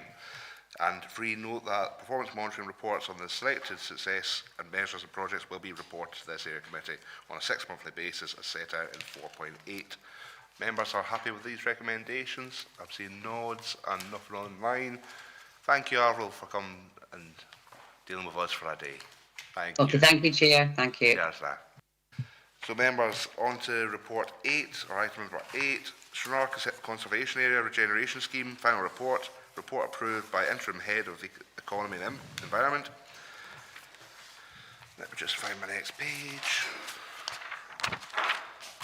There's been some really positive work undertaken through this scheme, as set out in the report, and it is a testament to the work of local people, as well as council staff, that improvements have been made to a number of locations. Sean McCoy and Oliver Schimmel are available to answer questions. Do you have anything to add to these? Morning, Chair. Hello all. Just say we've got Shona and we've got Will Mason as well, just over here. So just to say that, yeah, the report sets out the overall spend on the project. It provides a level of detail on the different elements of the CARS project, including the buildings, which were benefit from the funding. Some of the challenges that were found over the course of the funding, certainly with the small grant scheme, and sort of ends with the education and awareness raising that was done as part of the overall programme. And just to say that a training audit was completed at the end of this, so we could sort of highlight the challenges that were present with the sort of traditional building skills. And these sort of challenges have been passed back to Dumfries and Galloway College and the Historic Environment Scotland as well, just so they're aware of where those skills gaps are and if they can maybe help with providing some more accredited training in this area. That's just a quick whistle-stop tour. Thank you, Chair. Thank you. Councillor Marsh. Thank you, Chair. Yeah, clearly there's been a huge amount of work and effort that's gone into this project over a number of years, way back to 2016. Obviously, the report states that initially it was £1.69 million that were earmarked for this, with an additional 300,000 being asked for in January 21, and then another additional 184,000 being asked for in June 23. My question, and not to be disparaging, do officers feel that it has been a success? Because obviously the whole point of the scheme was to improve the outlook and condition of historic buildings in the town. A handful have been able to do that, but within the actual CARS report, I think it's on page 17 of the CARS report, which is page 113 in our papers, it does state that a shop front improvement scheme, such as those run by DGC and other towns in the region, providing small grants for simple short-term improvement works, such as repainting facades, would have been much better received in Stranraer. Given that it has taken so much work, time and effort, do officers believe it has been a success? Officers? Thank you, Chair. I think the buildings that have received the funding have done obviously incredibly well out of it. And I think it's been a bit of a timing issue to an extent. Obviously, COVID was in the middle of this. When they've gone into the buildings to do the assessments, with all these sort of conservation sort of projects, there's a real challenge of it. When you start doing something, all of a sudden 100 more jobs are found when you sort of scratch the surface. And they're all expensive due to the nature of the work. I think the small grants element of it has been a real challenge. And I wasn't present in the council during this period, but I worked on an incredibly carbon copy scheme down in Appleby in Cumbria. And we found exactly the same thing with the small grant scheme, in the fact that you could go in and offer a 50% intervention rate, I think we did back in the day. We thought, oh, that'll get a lot of interest, going halves with the building owner.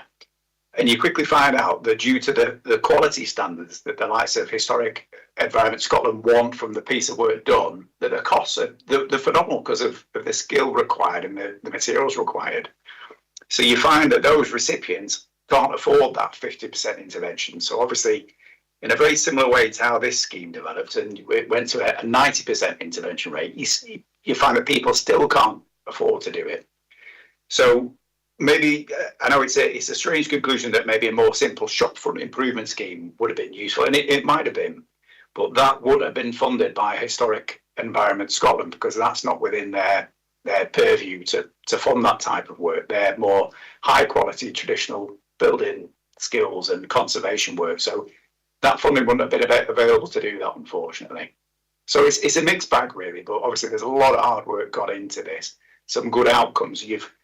We're custodians of these types of buildings for the future, and so the ones that benefited from it will hopefully go on to last for a good number of years in the future.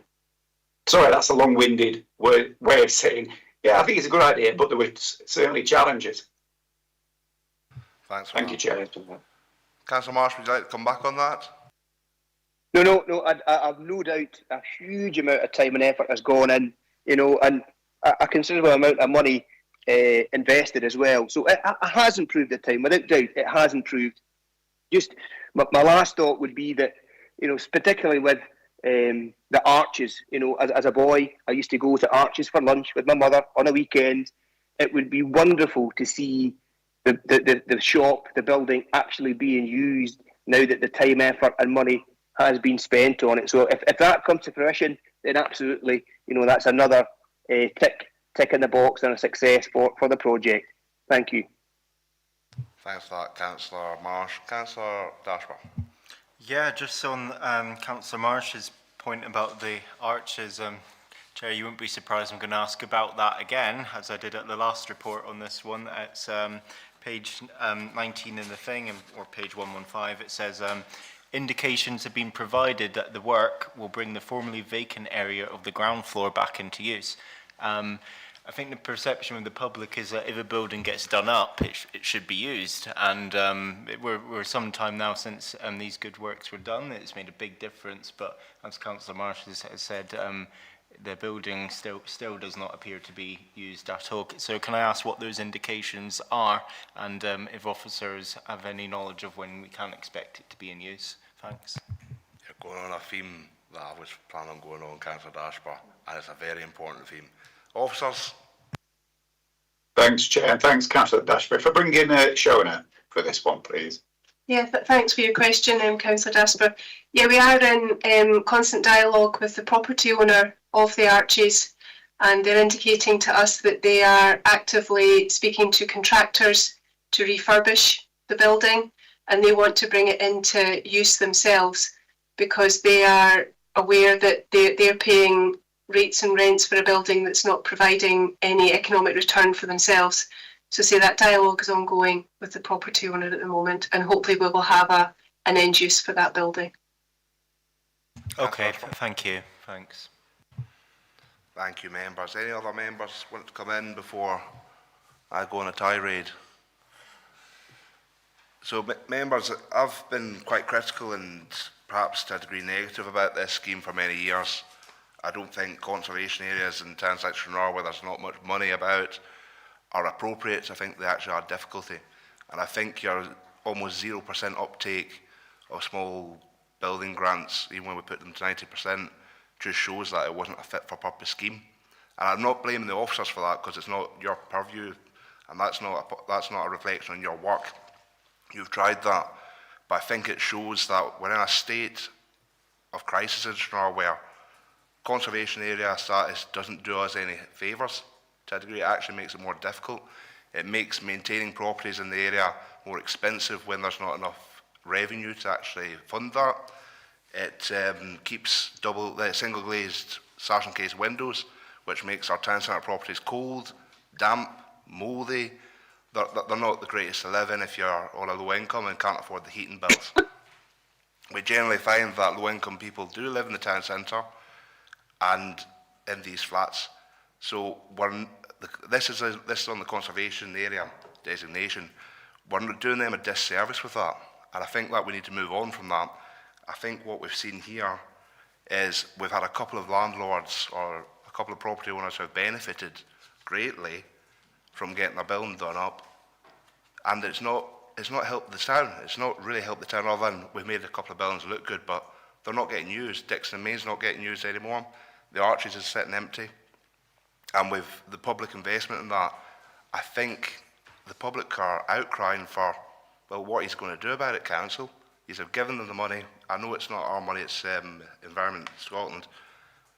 But what are we going to do to ensure that in the future? If we're giving private entities money or grant money to do up the property, that they're not going to leave them empty, and it's actually going to be equitable amongst all the town.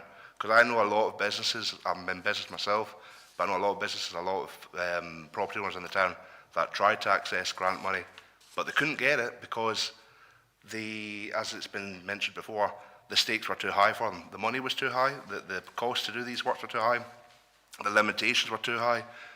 Putting in new guttering, you had to go for ornate guttering. In 2025, you're not going to put ornate guttering back into a street when opposite you, you've got, for example, you've got some examples where you've got a council build opposite you with pebble dash and wood facade and that, and you're expected to put a classical facade back on your property. It just doesn't fit, and you're putting that extra cost in the business. So I'm really glad that we've got the Harbour Masters building done, that we've done a bit in the George Hotel. So these public spheres, I think this money's been put to very good use. But I think in the private sense that we've actually put money into it, I think the project has failed to a degree. Not and that's not a reflection on the officers who were going with the handbook and the rule book that you guys were given to play with. But yeah, I've been saving that up for years. I've been asking for this report to come for a long time. Thank you, members. Has anyone got to come in? Councillor Dashworth. Maybe just in the interest of balance to your tirade, Chair, it's I think there's two separate things here. You know, a conservation area is a planning delegation. The report in front of us is about the conservation area regeneration schemes. So they're two separate things, and without the designation of the conservation area, we wouldn't have the regeneration scheme. So that's 1.6, nearly 7 million that's gone into the town centre because of the designation. And as you say, obviously we don't want abandoned shop fronts and things, but I do think it looks a lot better. So it's because of this designation that we've been able to draw this additional money. Thanks. That additional money went into a couple of properties, a couple of them in the public realm, a couple of them in the private realm, and then it's the debate then of, if you're in the private realm, should you be looking after your own property? That's another debate for another day, but I know that we're going off of piece here with the conservation area, but I don't agree with conservation areas. I've put my mark to the mast with that one. But officers, if you've got anything to add to what Councillor Dashworth I've just said, I don't imagine you'll have much to add to what I said. It's more of a statement than a question. Thanks, Chair. I'll use my words carefully and tread very carefully on what's been said. But I think you need both. I think there's benefits to having obviously the conservation area. There's different buildings, different ways to treat them. But I do share your opinion that I think you need a simpler scheme as well, a simpler sort of shopfront type improvement scheme as well that we've had in the past that was probably funded through European monies back in the day. And I think going forward, I think some of the place plans have also highlighted that we need some form of shopfront improvement type schemes as well. So I would be greedy and argue that you need both. You need to be able to look after your historic environment because obviously that provides a good draw for tourists and visitors to the area as well. And you've got to look after your everyday retail shops and service providers in the town. So I would be greedy and say you need both. So, I'd share some of the opinions that have been highlighted today. Yeah, but I will be greedy on that point. Say yes, both would be great. But on this case, it was CARS type historic environment Scotland money. So we had to, as you say, play by their rules as well, didn't we? Thank you for such a considered answer. Members, do we have anything else to add to this? I know I've had my day in court. Any other members feel like they need anything more? No?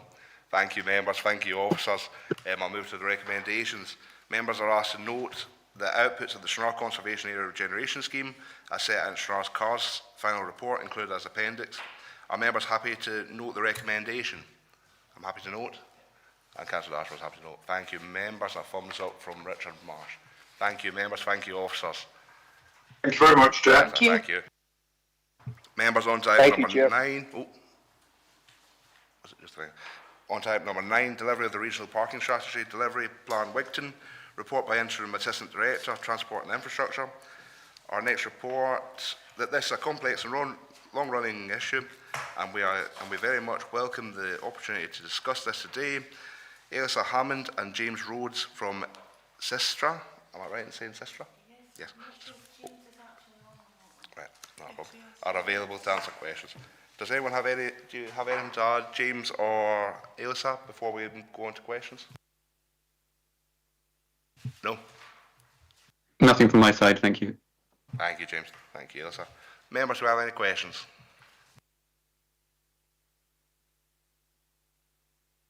Councillor Marsh. Thank you again, Chair. Yep, no, very happy to see this coming forward.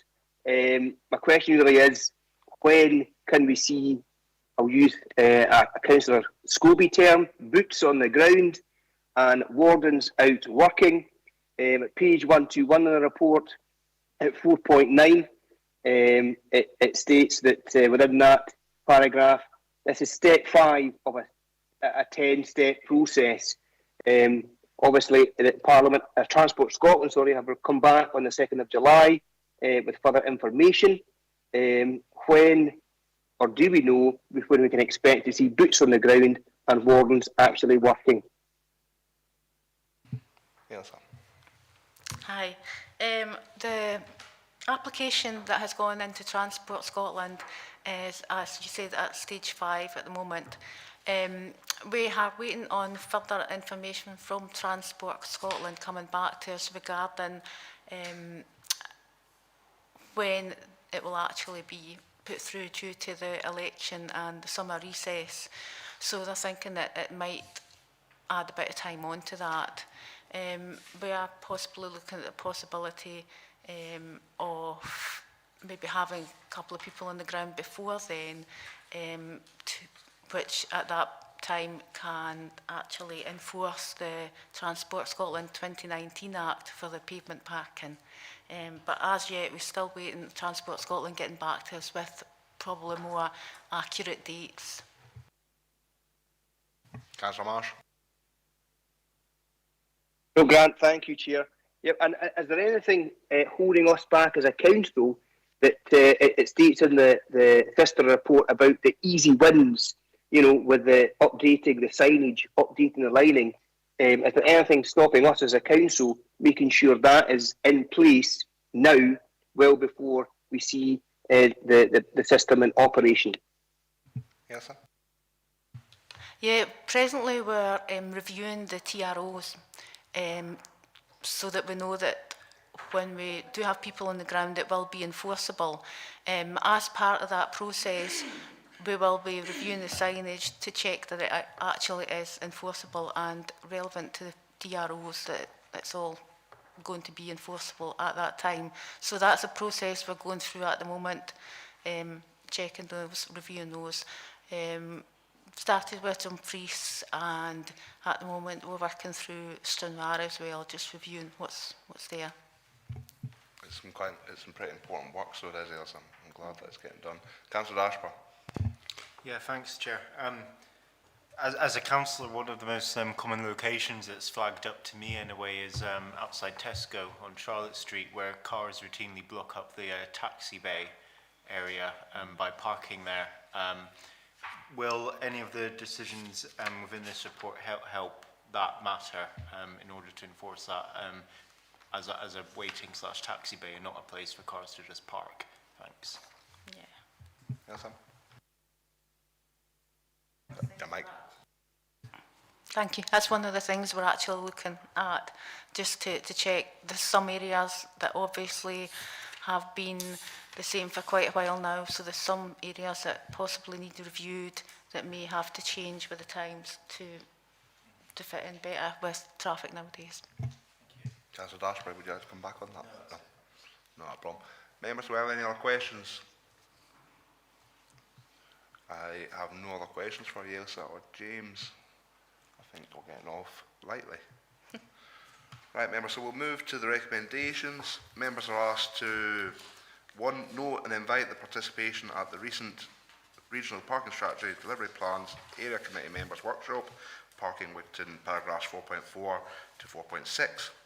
2, agree the content of the draft Regional Parking Strategy Delivery Plan Wigtown report for progressing to the final version for approval / adoption at the appropriate committee, paragraphs 4.7 to 4.8 in Appendix 1. And, let me do my page. Number 3, note the progress being made with the Decriminalised Parking Enforcement DPE application for parking enforcement, paragraphs 4.9 to 4.12. Are members happy with the recommendations? Yes, I've got a yes in the room, and I'm happy. And we've got thumbs up online. Thank you very much. Thank you for coming, Ailsa. Thank you. Thank you for joining us, James. Thank you. No problem. Thanks all. Members, item number 10, Wigtown Area Committee, Tackling Poverty and Inequalities Fund Allocations 2025 to 2026, report by the Head of Thriving Communities. While we do of course regret that there isn't a large enough budget to support all of the great ideas submitted by local groups to help people facing the challenge of poverty and inequality, those which have scored the highest will undoubtedly have the biggest positive impact on our area. Gillian Collins is available to answer our questions. Gillian, do you have anything to add to the report before I open it up to members? Morning, members. Nothing to add.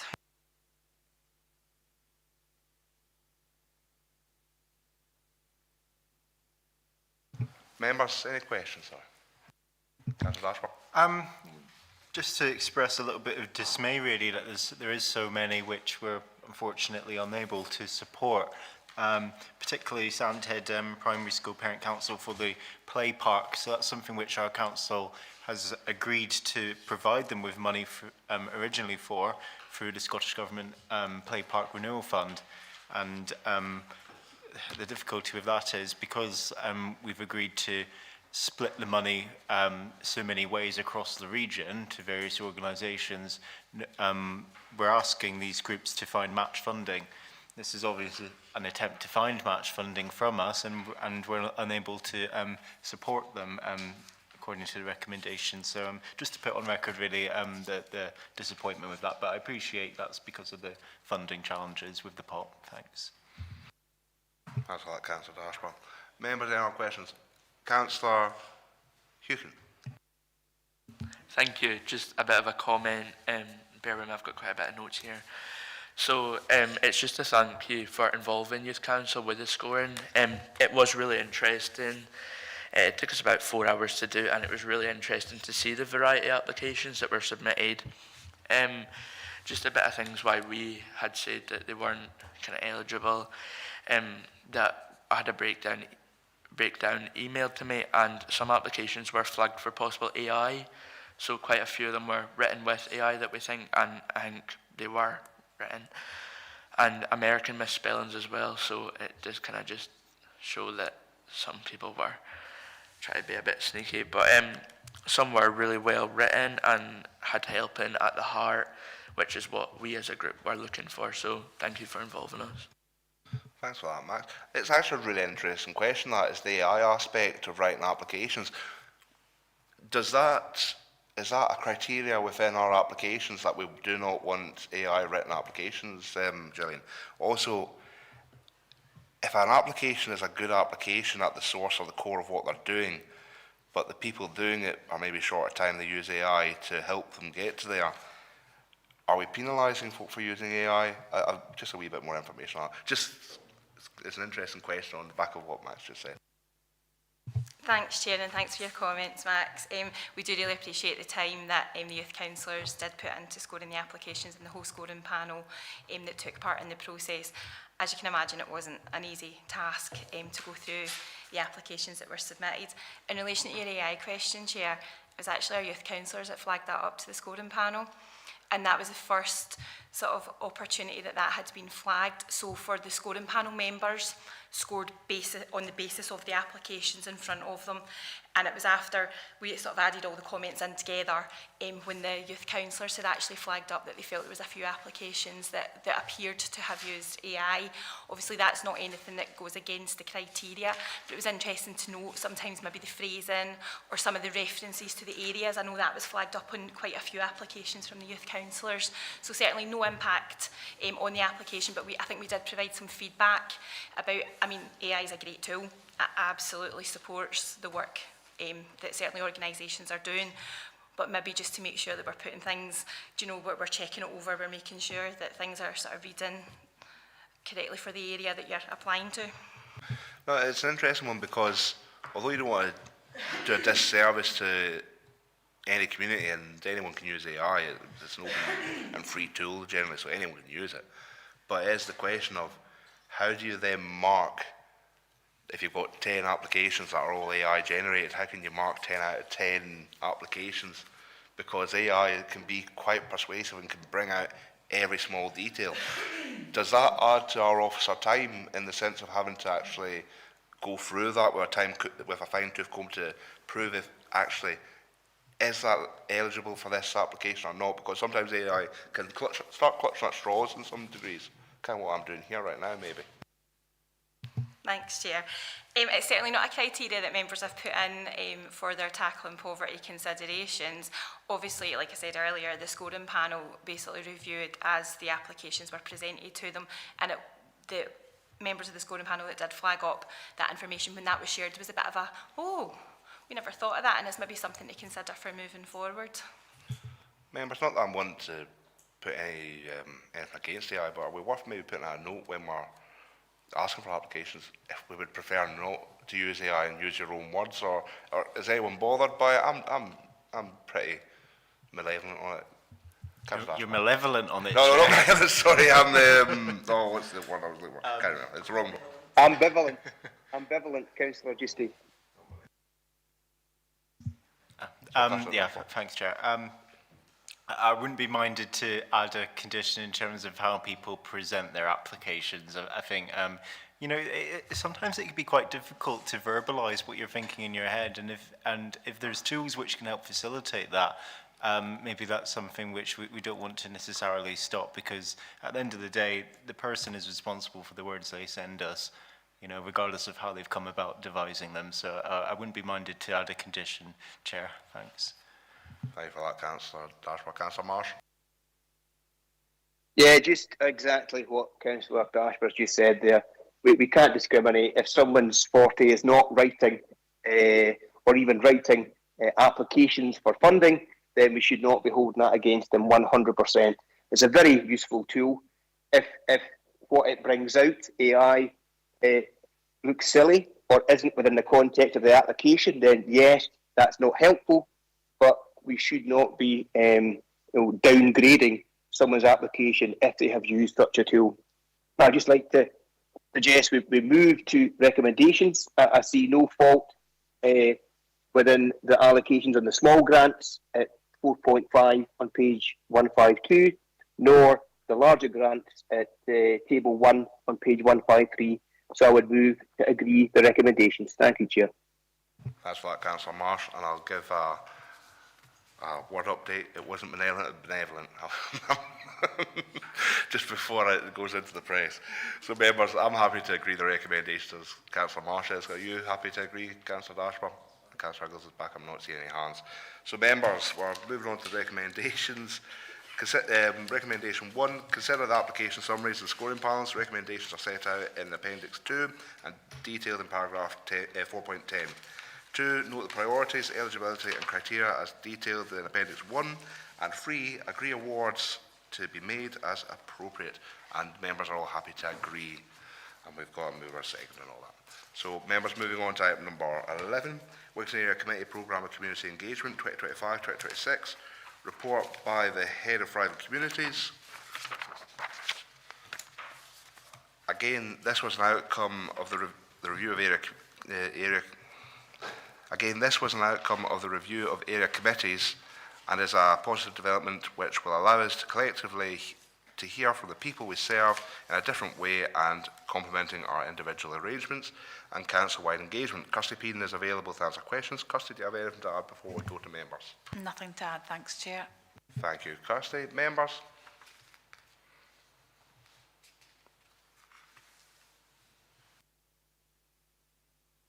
I have no hands in the room or online. Does that mean members are satisfied with the report and happy to go to recommendations? Councillor Ashworth. Yeah, so 4.6 is the suggestions for engagement. There's quite a number there. I think maybe if we were to agree them, I mean, I don't know what sort of governance would be around it. For example, the question time event with no identified topic for a targeted group, i.e. youth councils, school pupils. That could be a really useful one if we did that with, I don't know, at the academy with secondary school pupils who look like a sort of meet your counsellors thing. I know that's been done in other parts of the region before. So yeah, it says that 4.4, a detailed report would be presented to each area committee in September, each giving options and suggestions. That's, I assume, is the report we've got before us. But obviously, there's no identified topic for that question time event or really specifics about what could be discussed. So I suppose maybe that's for members to feed into over email if we agree to the recommendations today. Thanks, Chair. No, it's an interesting one, Councillor Dashburn, and I agree. Before I was elected in about early 2017, I attended an area committee meeting which was like a question time sort of meeting in the Macmillan Hall. I think it was Macmillan Hall, and it was generally around roads and transport. And I've never seen that happen before, but there was a great turnout, there was a great community feedback there. And I think that this is probably the way forward to get back into the communities for council and the area committees, for us to actually listen, hear, hopefully develop something that we can then take back to them and say, well, we've listened to you, we've heard you, this is what we've developed, do you think that's correct? Yes, then we can implement. And I think that's the way that public service and the way we need to go forward. And I really do support this. And I think what you said there was right. We need to keep it open so that anyone can bring what they want to us. We're an open forum. We're here to serve the people. But I'm going to get off my wee soapbox. MSYP Louise Church. Just to jump on to Councillor Dashford's point there, as youth council reps, we do get a lot from schools about knowing what's going on in the area, and especially when it comes to councillors and that. This is the type of thing you only know it if you know it, like if you go out your way to research it. So even if it was like a question time or a drop in the schools, I think it'd be really beneficial to get the youth behind you and just for the youth to know what's going on in their area, because it is really hard to understand everything that goes on a bigger scale. That was a good point to add, Louise. I'm going to come back to Councillor Dashford because his point's been piggybacked twice. I don't know if I can't remember if there was a question. Yeah, no, absolutely. I mean, I don't feel that pupils really do get enough sort of political education in schools anyway, unless they actually choose like to do modern studies or such off their own back. Unless they actually choose to, you know, as has been said, unless they choose to get that education, it's difficult to actually to spread awareness of you know what politics is, who your councillors are, etc. I suppose if I think the question time event has a lot of potential. I suppose my only ask would be that questions come from the pupils, not the teachers. Don't know if you want to minute that, but just to, you know, because it needs to be pupil driven and we want to hear what they've got to say to us. So yeah, thanks. Thanks for that. Any other members want to add? Sam, Max, sorry, is that your hand up? Sorry, just to say that, just to jump in, yeah, Youth Council would be happy to support that as well, because I think we need to get into schools a lot more as well, because we're kind of seen as boring young people who are into politics, but yeah, definitely would be happy to support with that. Imagine being a 30-year-old in politics. You become even more boring. Any other members like to add to that? No hands up. I have no one in the room or online. Kirsty would like to come in and set us right. Thank you, Chair. Just to say that we really welcome the opportunity to have effectively a joint community engagement session, potentially in school or schools. A wee steer maybe on location. We're very able to work with the youth councillors on kind of how we run the session, you know, times and dates and such. But it would be helpful to know whether that's Stranraer end, whether that's Newton Stewart, you know, at Douglas Stewart, or whether you have been asked in the report to look at 3 or 4 engagement sessions. It may be that you want to choose that 2 of them are indeed youth focused, and we do the same style both in Stranraer Academy as well as the Douglas Stewart. But just to remind members that actually we're looking for 3 or 4 ideas, not just the one. However, if members were minded and they wanted to see how that operated, we could come back, you know, and continue the conversation. Councillor Ashmore. Yeah, no, there's a lot of ways that we could do this. I sent an email recently asking about the RINS Federation of Community Councils, which is recently, it's disestablished now.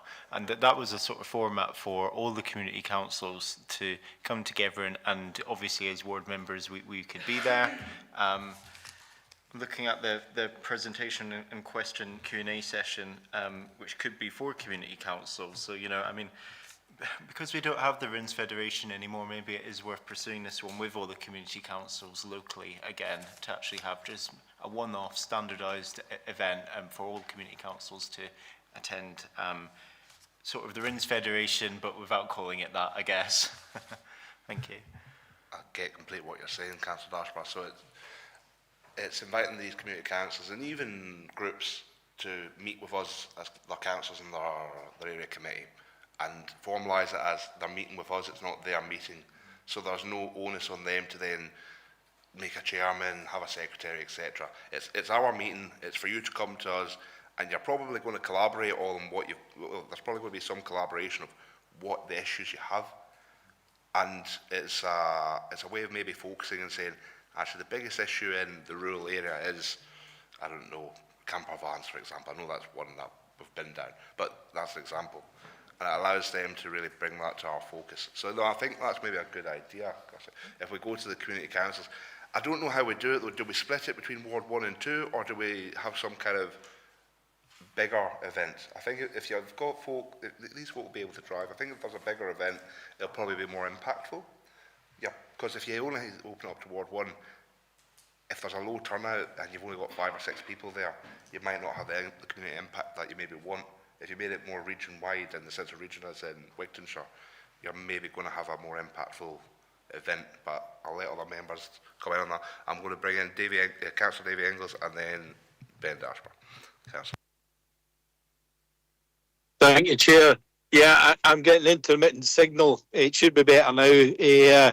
I heard somebody mention a Federation of Community Councils, and I think it's really important that the Federation gets up and running again simply for that contact, especially with Wigtownshire Area Committee.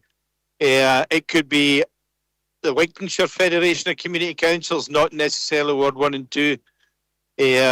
So it was really just to raise that point. You could be right there, Councillor Inglis. I think if it's done properly, it could be a good mechanism and tool for our community councils. Maybe that might be spurred out of this initial engagement with them. Councillor Dashper. Yeah, just to echo the sentiments really, and I think you touched on maybe what the crux of the issue was with the Federation. It was finding the office bearers who could do the tasks like secretary and stuff, because, you know, they are voluntary positions. It takes a lot of time to do them.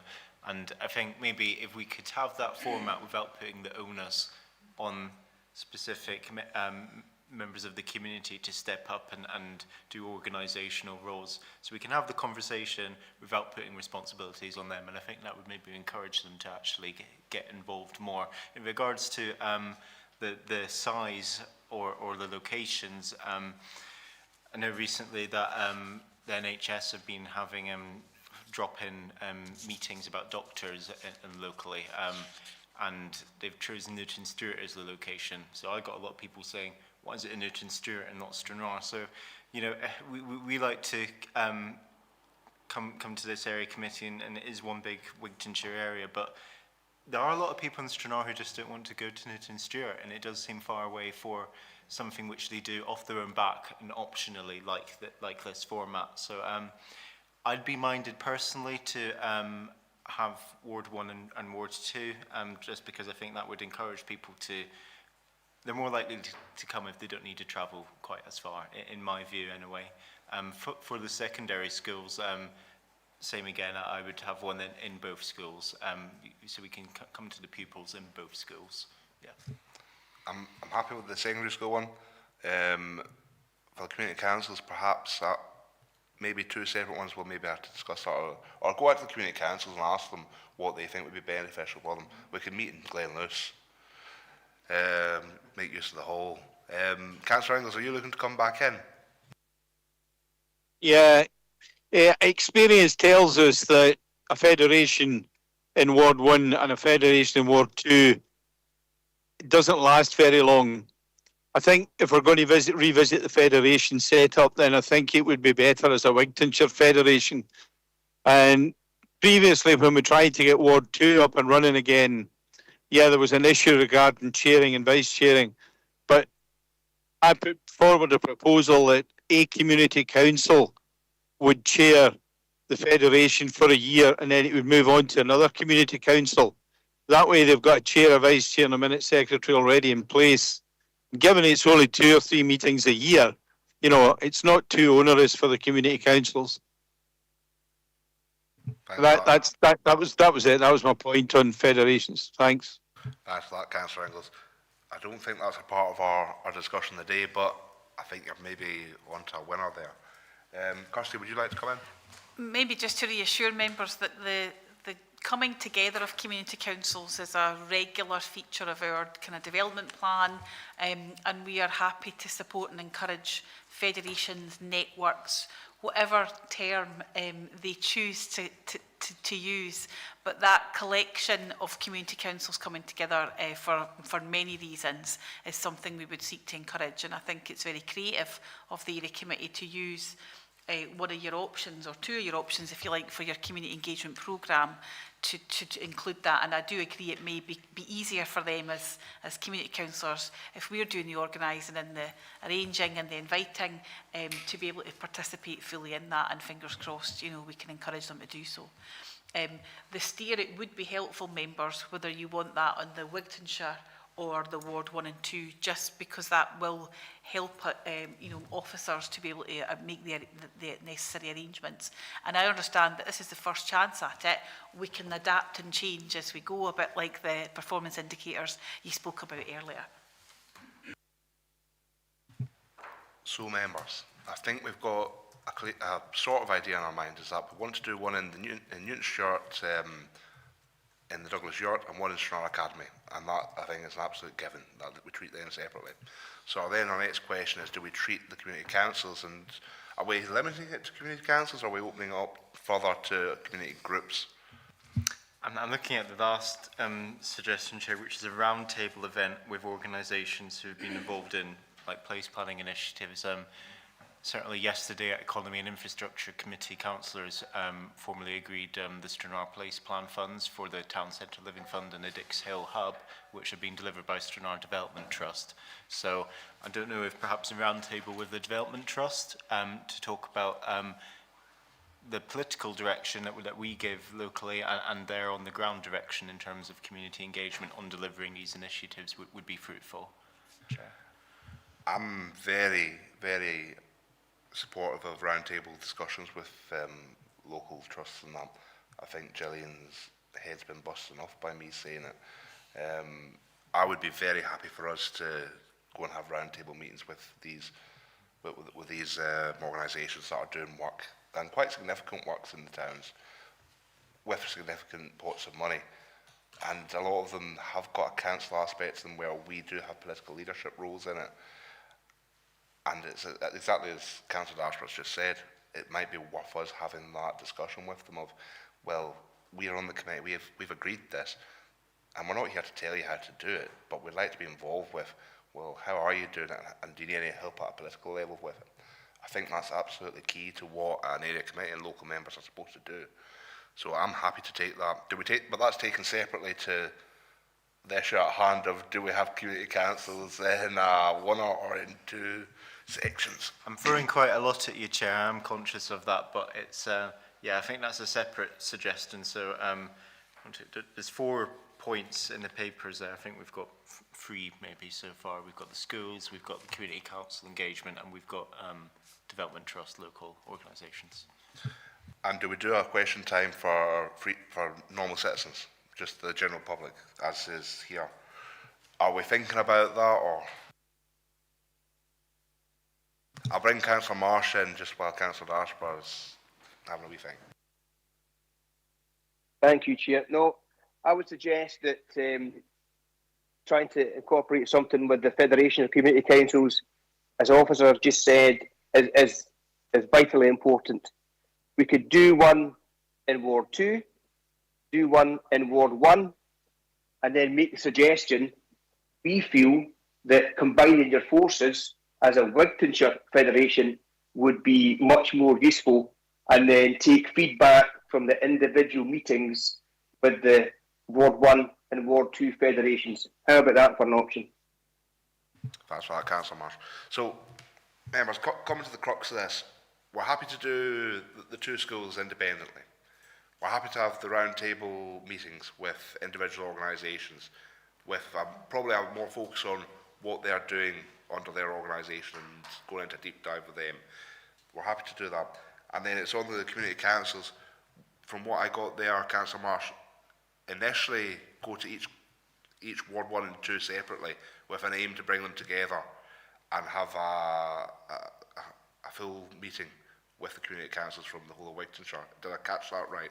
Or But precisely, gauge the opinion, gauge the feeling. Certainly, Councillor Ingalls is right behind setting up and going to visit the Ward 2 Federation. And given the feedback from that, we can see if a whole region or whole Ward 1 and 2 Federation would be of benefit or would be wanted by, each respective federation. Thank you for that, Councillor Marsh. Councillor Dashbar. Just building on your suggestion there, Chair, of bringing the public into the Q&A sessions, there is already an established format for ward events and community conversations. So it's nice for us to want to include them, but without an identified topic. So what do you talk about with the public? And obviously, we have had ward events this year. You chaired the last one yourself, Chair. So it's yeah, I'd be inclined to just direct the general public towards what's already there. But certainly when we're making a decision here today, and we do want those Q&A events with the schools, that's an example of a dedicated conversation that we can lead and give officers steer on. Thanks. No, I was chairing it. I lost my voice for 3 weeks afterwards. So members, I'm happy with that. So will we go to governance to Claire to tell us what we've agreed so far? Right, thank you. Just checking I can read my own writing. Right, I've got question time events held at the two schools at Stranraer and Newton Stewart with the youth councillors as well. Round table event with the Development Trust and 2 Q&A sessions for the community councils, one for Ward 1 and one for Ward 2. I think that's correct. Although the round table event isn't limited to the Stranraer Development Trust, I think we were looking to get something in Newton Stewart as well. Maybe like the Newton Stewart Initiative or whoever we think's. Councillor Marsh. Thank you, Chair. Yeah, just on the point about the Q&As at the high schools, would it be possible for us to suggest a topic and submit that in advance so that individuals would be more likely to maybe come up with questions as opposed to just dropping it on them in the evening, or indeed us having it dropped on us if we are sat on stage? Would that be a sensible option? Would it be worth... I think what we're trying to do is open it up for the young people to come and approach us with anything they would like. Although it might be worth, if we were going to do this multiple times, maybe doing a theme. I don't know if maybe theming this would be correct. I'm looking at our youth councillors. I've got Kirsty Peden looking to come in. I'm going to bring in Kirsty Peden, then the youth councillors. I'll come back to you, Councillor Marsh, and then Councillor Dashbar's coming in. Thank you, and I'm also looking at youth councillors for reviewing this, but I was going to suggest for members perhaps looking at the 10,000 voices needs analysis that was undertaken by young people locally with the Youth Work Services support. Perhaps some of the key findings that came out, that was really broken down into Ward 1 and Ward 2, and you could talk a little bit about the actions that have perhaps either happened or not happened as it may be following that needs analysis, and that might give you a wee bit of structure just that we could work with around how we form the questions in the session. So structure the Q&A analysis around the 10,000 voices. I think that might be a good start, but I'll take Max, Councillor, Youth Councillor Hugh. Thank you. Yeah, so I think kind of setting a topic, but as well giving them a bit of free rein to ask whatever they want, like if they've got issues in their community, this is who you can speak to as well as youth councillors, obviously, but I think setting it a topic so it doesn't go too wild, but tying it in with 10,000 voices as well definitely is a good idea. I think tying it in with the 10,000 voices keeps well, 10,000 voices is a big document. It goes into all different streams. I mean, you've got plenty of room there, but if we try and link everything back to that, I think that's maybe a good base block so that we're not going down rabbit holes here, there and everywhere. Louise, do you have anything to add to that? No, I do agree with kind of having a rough outline of where the discussion can go. I think it is important for them to still get across what they think that might not be a rise in 10,000 voices or in general, but I think having a rough border would be ideal just to give them something to think about before going into all this. Councillor Marsh, I was going to bring you back in as it was your question. No, thank you, Chair. More than happy with that. More than happy with the suggestions of a theme. And then obviously, as a starting point, as a base, the 10,000 voices, which might then bring up other suggestions and themes from that. No, I'm in agreement with that. Thanks for that, Councillor Marsh. Councillor Dashbar. Yeah, no, happy with that, Chair. Certainly the questions need to come from the youth primarily, and I'm sure the Youth Council will do a good job at steering that. Youth participation in democracy is a big issue. I don't know what the statistics are for the region locally. You know, I mean, how many people who are 16 are registered to vote and such? Is that a conversation that we need to have? You know, the role of a councillor encouraging young people to get involved in politics. I'm the youngest councillor and I'm getting on. I shouldn't be the youngest councillor anymore, you know, so we do need to have a contingency plan for that next generation of politicians, I guess.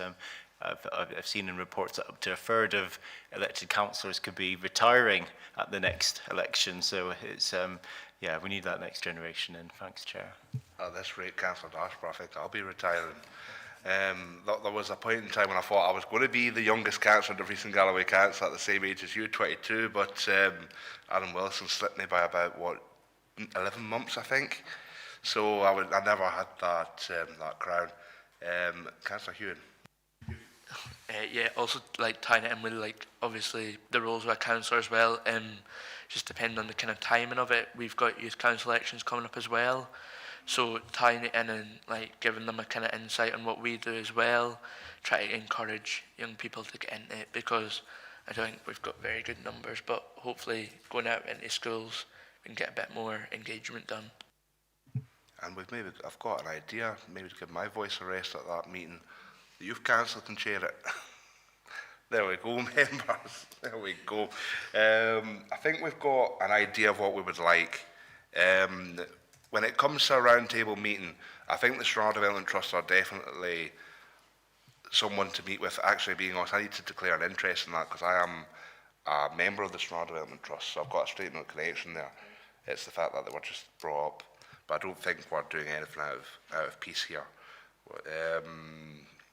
Councillor Ingles, we're needing a group or a trust in Newton Stewart area that we think are worth meeting with as an area committee and taking a deep dive into what they're doing. Have you got a suggestion for us? I would need to declare an interest. Yeah, there's, you know, we've got a couple in Newton Stewart. Is it only one organisation that you're looking to meet with, or are we looking to meet with third sector organisations? I haven't been picking up all of the conversation, I'm afraid, but DTAS are really supportive, and most third sector organisations are members of DTAS, and they would be quite happy, I'm sure, to be involved in the facilitating of any group meetings. So if it's only one organisation, then obviously I would put forward Newton Stewart Initiative because they've got a history, but there's the Development Trust, and the Development Trust in Newton Stewart's going to play a big part in wind farm distribution shortly, so you might want to meet with them. But there's so many good third sector organisations across Wigtownshire that you could meet with. You know, I'm just wondering why we're sort of selecting one or two. I think in the interim we are piloting or testing the waters here with one or two meetings to begin with. Am I right in saying that, Kirsty? To see how it goes and see what the framework is. I think that's what we're looking to do before we commit to meeting with a whole host of folk and maybe over promising and under delivering. That's my understanding of it. If members want to maybe go to more meetings, but we will be having these, I believe, on an ongoing basis, won't we, Kirsty? I'm going to bring Kirsty in to answer. Chair, if it helps, then what we can do is we can run the first two in terms of with the Youth Work Service, Youth Council and School Service. We can run the Community Council Federations. That would get you to your 4 sort of engagement events. We would obviously have the outcomes of those, and as we would be holding these, we would be feeding back and bringing you back to the committee, you know, an update. And at that point, of course, you could then be saying, well, actually, we're looking forward and we'd quite like to hear more about this. That may be an approach you want to take. Before we move on, Councillor Inglis, is there a Newton Stewart Place plan that's been taken forward by any particular group at the moment? Yeah, hang on a wee second. The place plan was developed in partnership between Newton Stewart Initiative and the Cree Valley Area Development Trust, along with other groups, obviously, but they were the 2 main groups. Maybe the ward worker would be able to shed a bit of light on the appropriate group for you to be speaking to. So that's perhaps where we go for our roundtable discussions then. A Stranraer Place Plan roundtable discussion and a Newton Stewart Place Plan roundtable discussion, and bring in all the stakeholders or groups that have worked on those place plans so that we're not leaving anyone out, and that keeps us fair and across the board, I think. Is that amenable to members? Councillor Dashburn, Councillor Marsh, Councillor Inglis? I'm happy with that. Right. And we've captured that, have we, Claire? Yes. Excellent, thank you. So members, looking to take this to recommendations, let me just find my page, if I'm on the right one. Yep. So 1, members are asked to note options and suggestions for annual community engagement programme for Wigtown Area Committee as detailed in paragraph 4.6. 2, agree a proposed programme of 3 or 4 in-person community engagement sessions for Wigtown Area Committee each year as detailed in 4.6. We've given them 6. 3, agree stakeholders area of work or topics for up to 3 or 4 in-person community engagement sessions as detailed in paragraph 4.6. Claire, would you like to confirm what has been selected, please? Thank you. I've got 2 question time sessions at the 2 schools, the Stranraer and Newton Stewart. That would be with support from the Youth Council. 2 quick Q&A sessions with the community councils, one for Ward 1, one for Ward 2, and 2 round table discussions focusing on police plans for Stranraer and Newton Stewart. Members happy with that? Yeah, I'm happy with that one. Thank you for that. Members, moving on to item number 12, outside bodies, Wigtown Area Committee report by the Assistant Director of Governance and Human Resources, representing our council on other 4 forums is an important part of our role, and as can be seen from the list, these are valuable and recognised groups, so we want to ensure we have members contributing. Fraser Davis is available to answer questions. Fraser, do you have anything to add to the report before we open up to members? Nothing particularly of note, Chair. Just to highlight though that there are no current vacancies. This is just to double check to see if any members want to, change their appointments. That's all. I'm happy with the current appointments, members. If anyone wishes to duck and dive or swap, I'm open for it. Councillor Ashburn. Not looking to change appointments. Just a quick question about the Wigtownshire Educational Trust and how it says that 1 person can be elected through the Wigtownshire EIS. Obviously, we don't have that on the trust. So I'm just wondering, what is the governance around that? I mean, is it not quorate if it doesn't have that? Thanks. Do any of our officers have that answer? That is a rabbit hole question, Councillor Dashworth. Well done. Yeah, and I'm conscious that maybe Fraser doesn't know the answer to that one. So it's maybe not his remit. But yeah, just food for thought, Chair. Thanks. Can we put that in the note and get an email response to that maybe offline, Claire? Because that is a difficult question. That'll do. Are you happy with that, Councillor Dashper, to get an email on that one? And Fraser, you've got nothing to add there, have you? No, sorry, I suppose we'd have to go and find the actual kind of terms of reference for that group itself. I don't have them to hand, I'm afraid. No problem, I've saved you. You can email it later on. Councillor Ingalls. Yeah, the Educational Trust Fund has been brought up a couple of times at meetings, and I believe that there are supposed to be members from these organisations that sit on it. EIS, I think. I can't just remember the detail, but we've discussed it a couple of times.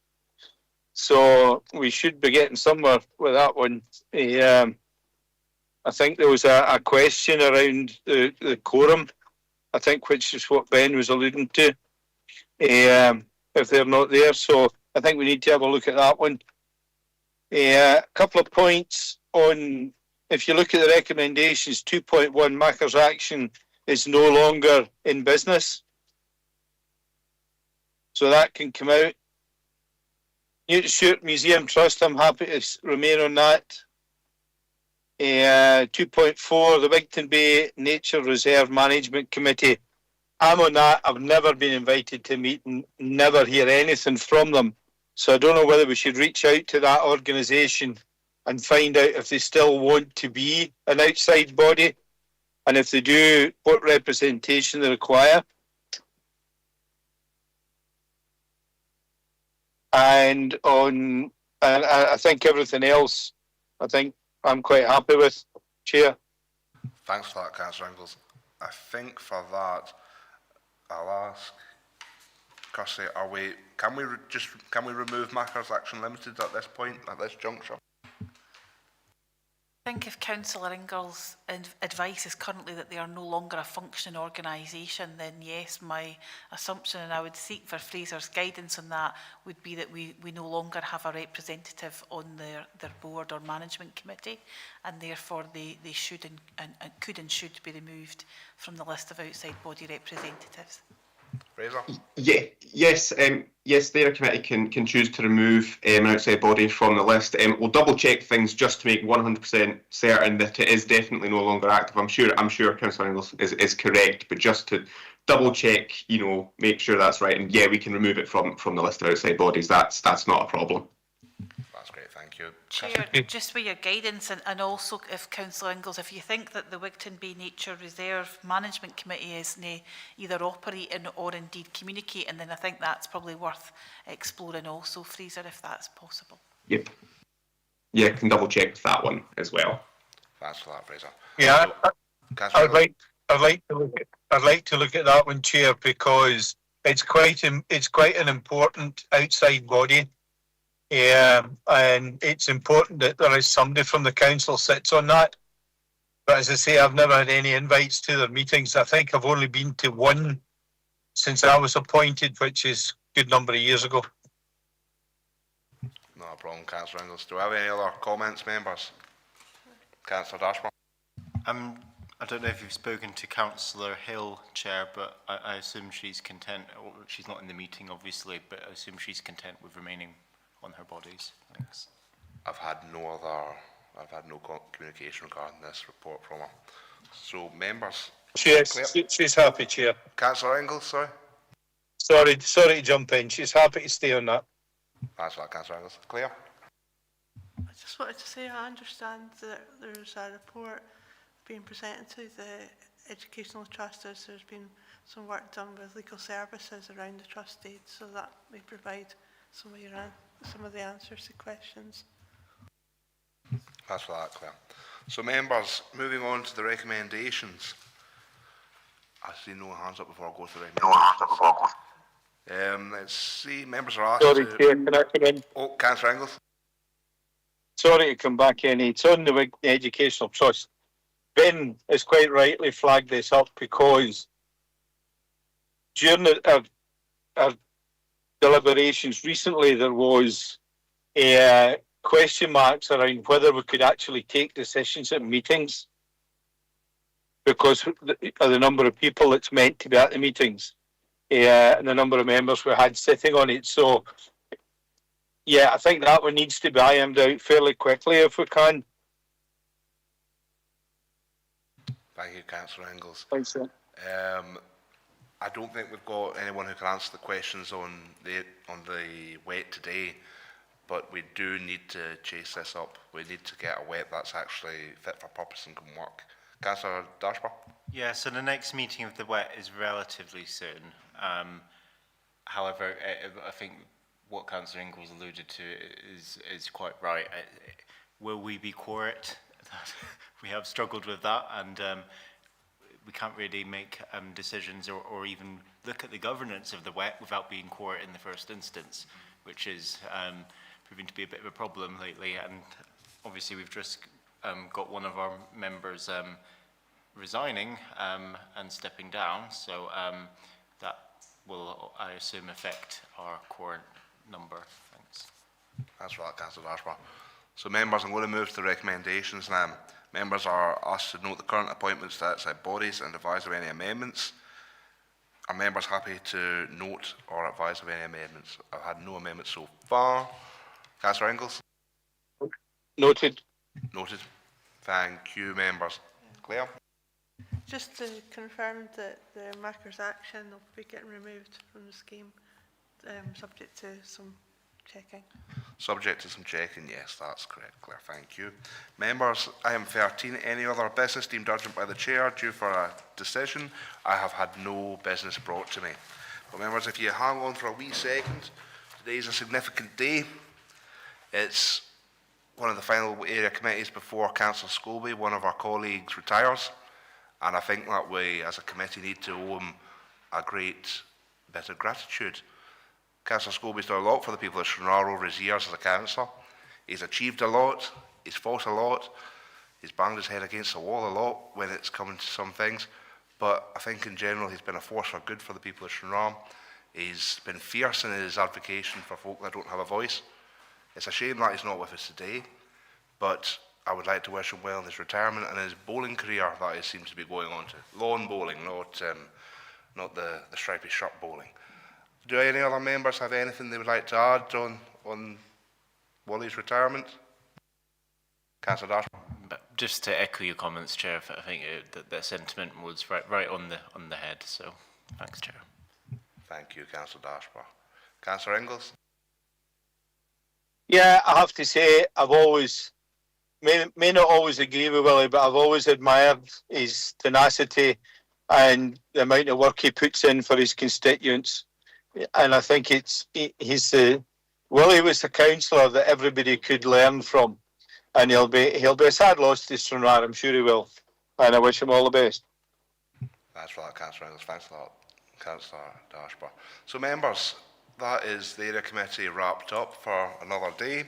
Our next meeting is Wednesday the 5th of November 2025. Thank you for joining us. Thank you, Abby. Thank you, officers. Thank you, youth councillors, for everything that we've done today. Cheers.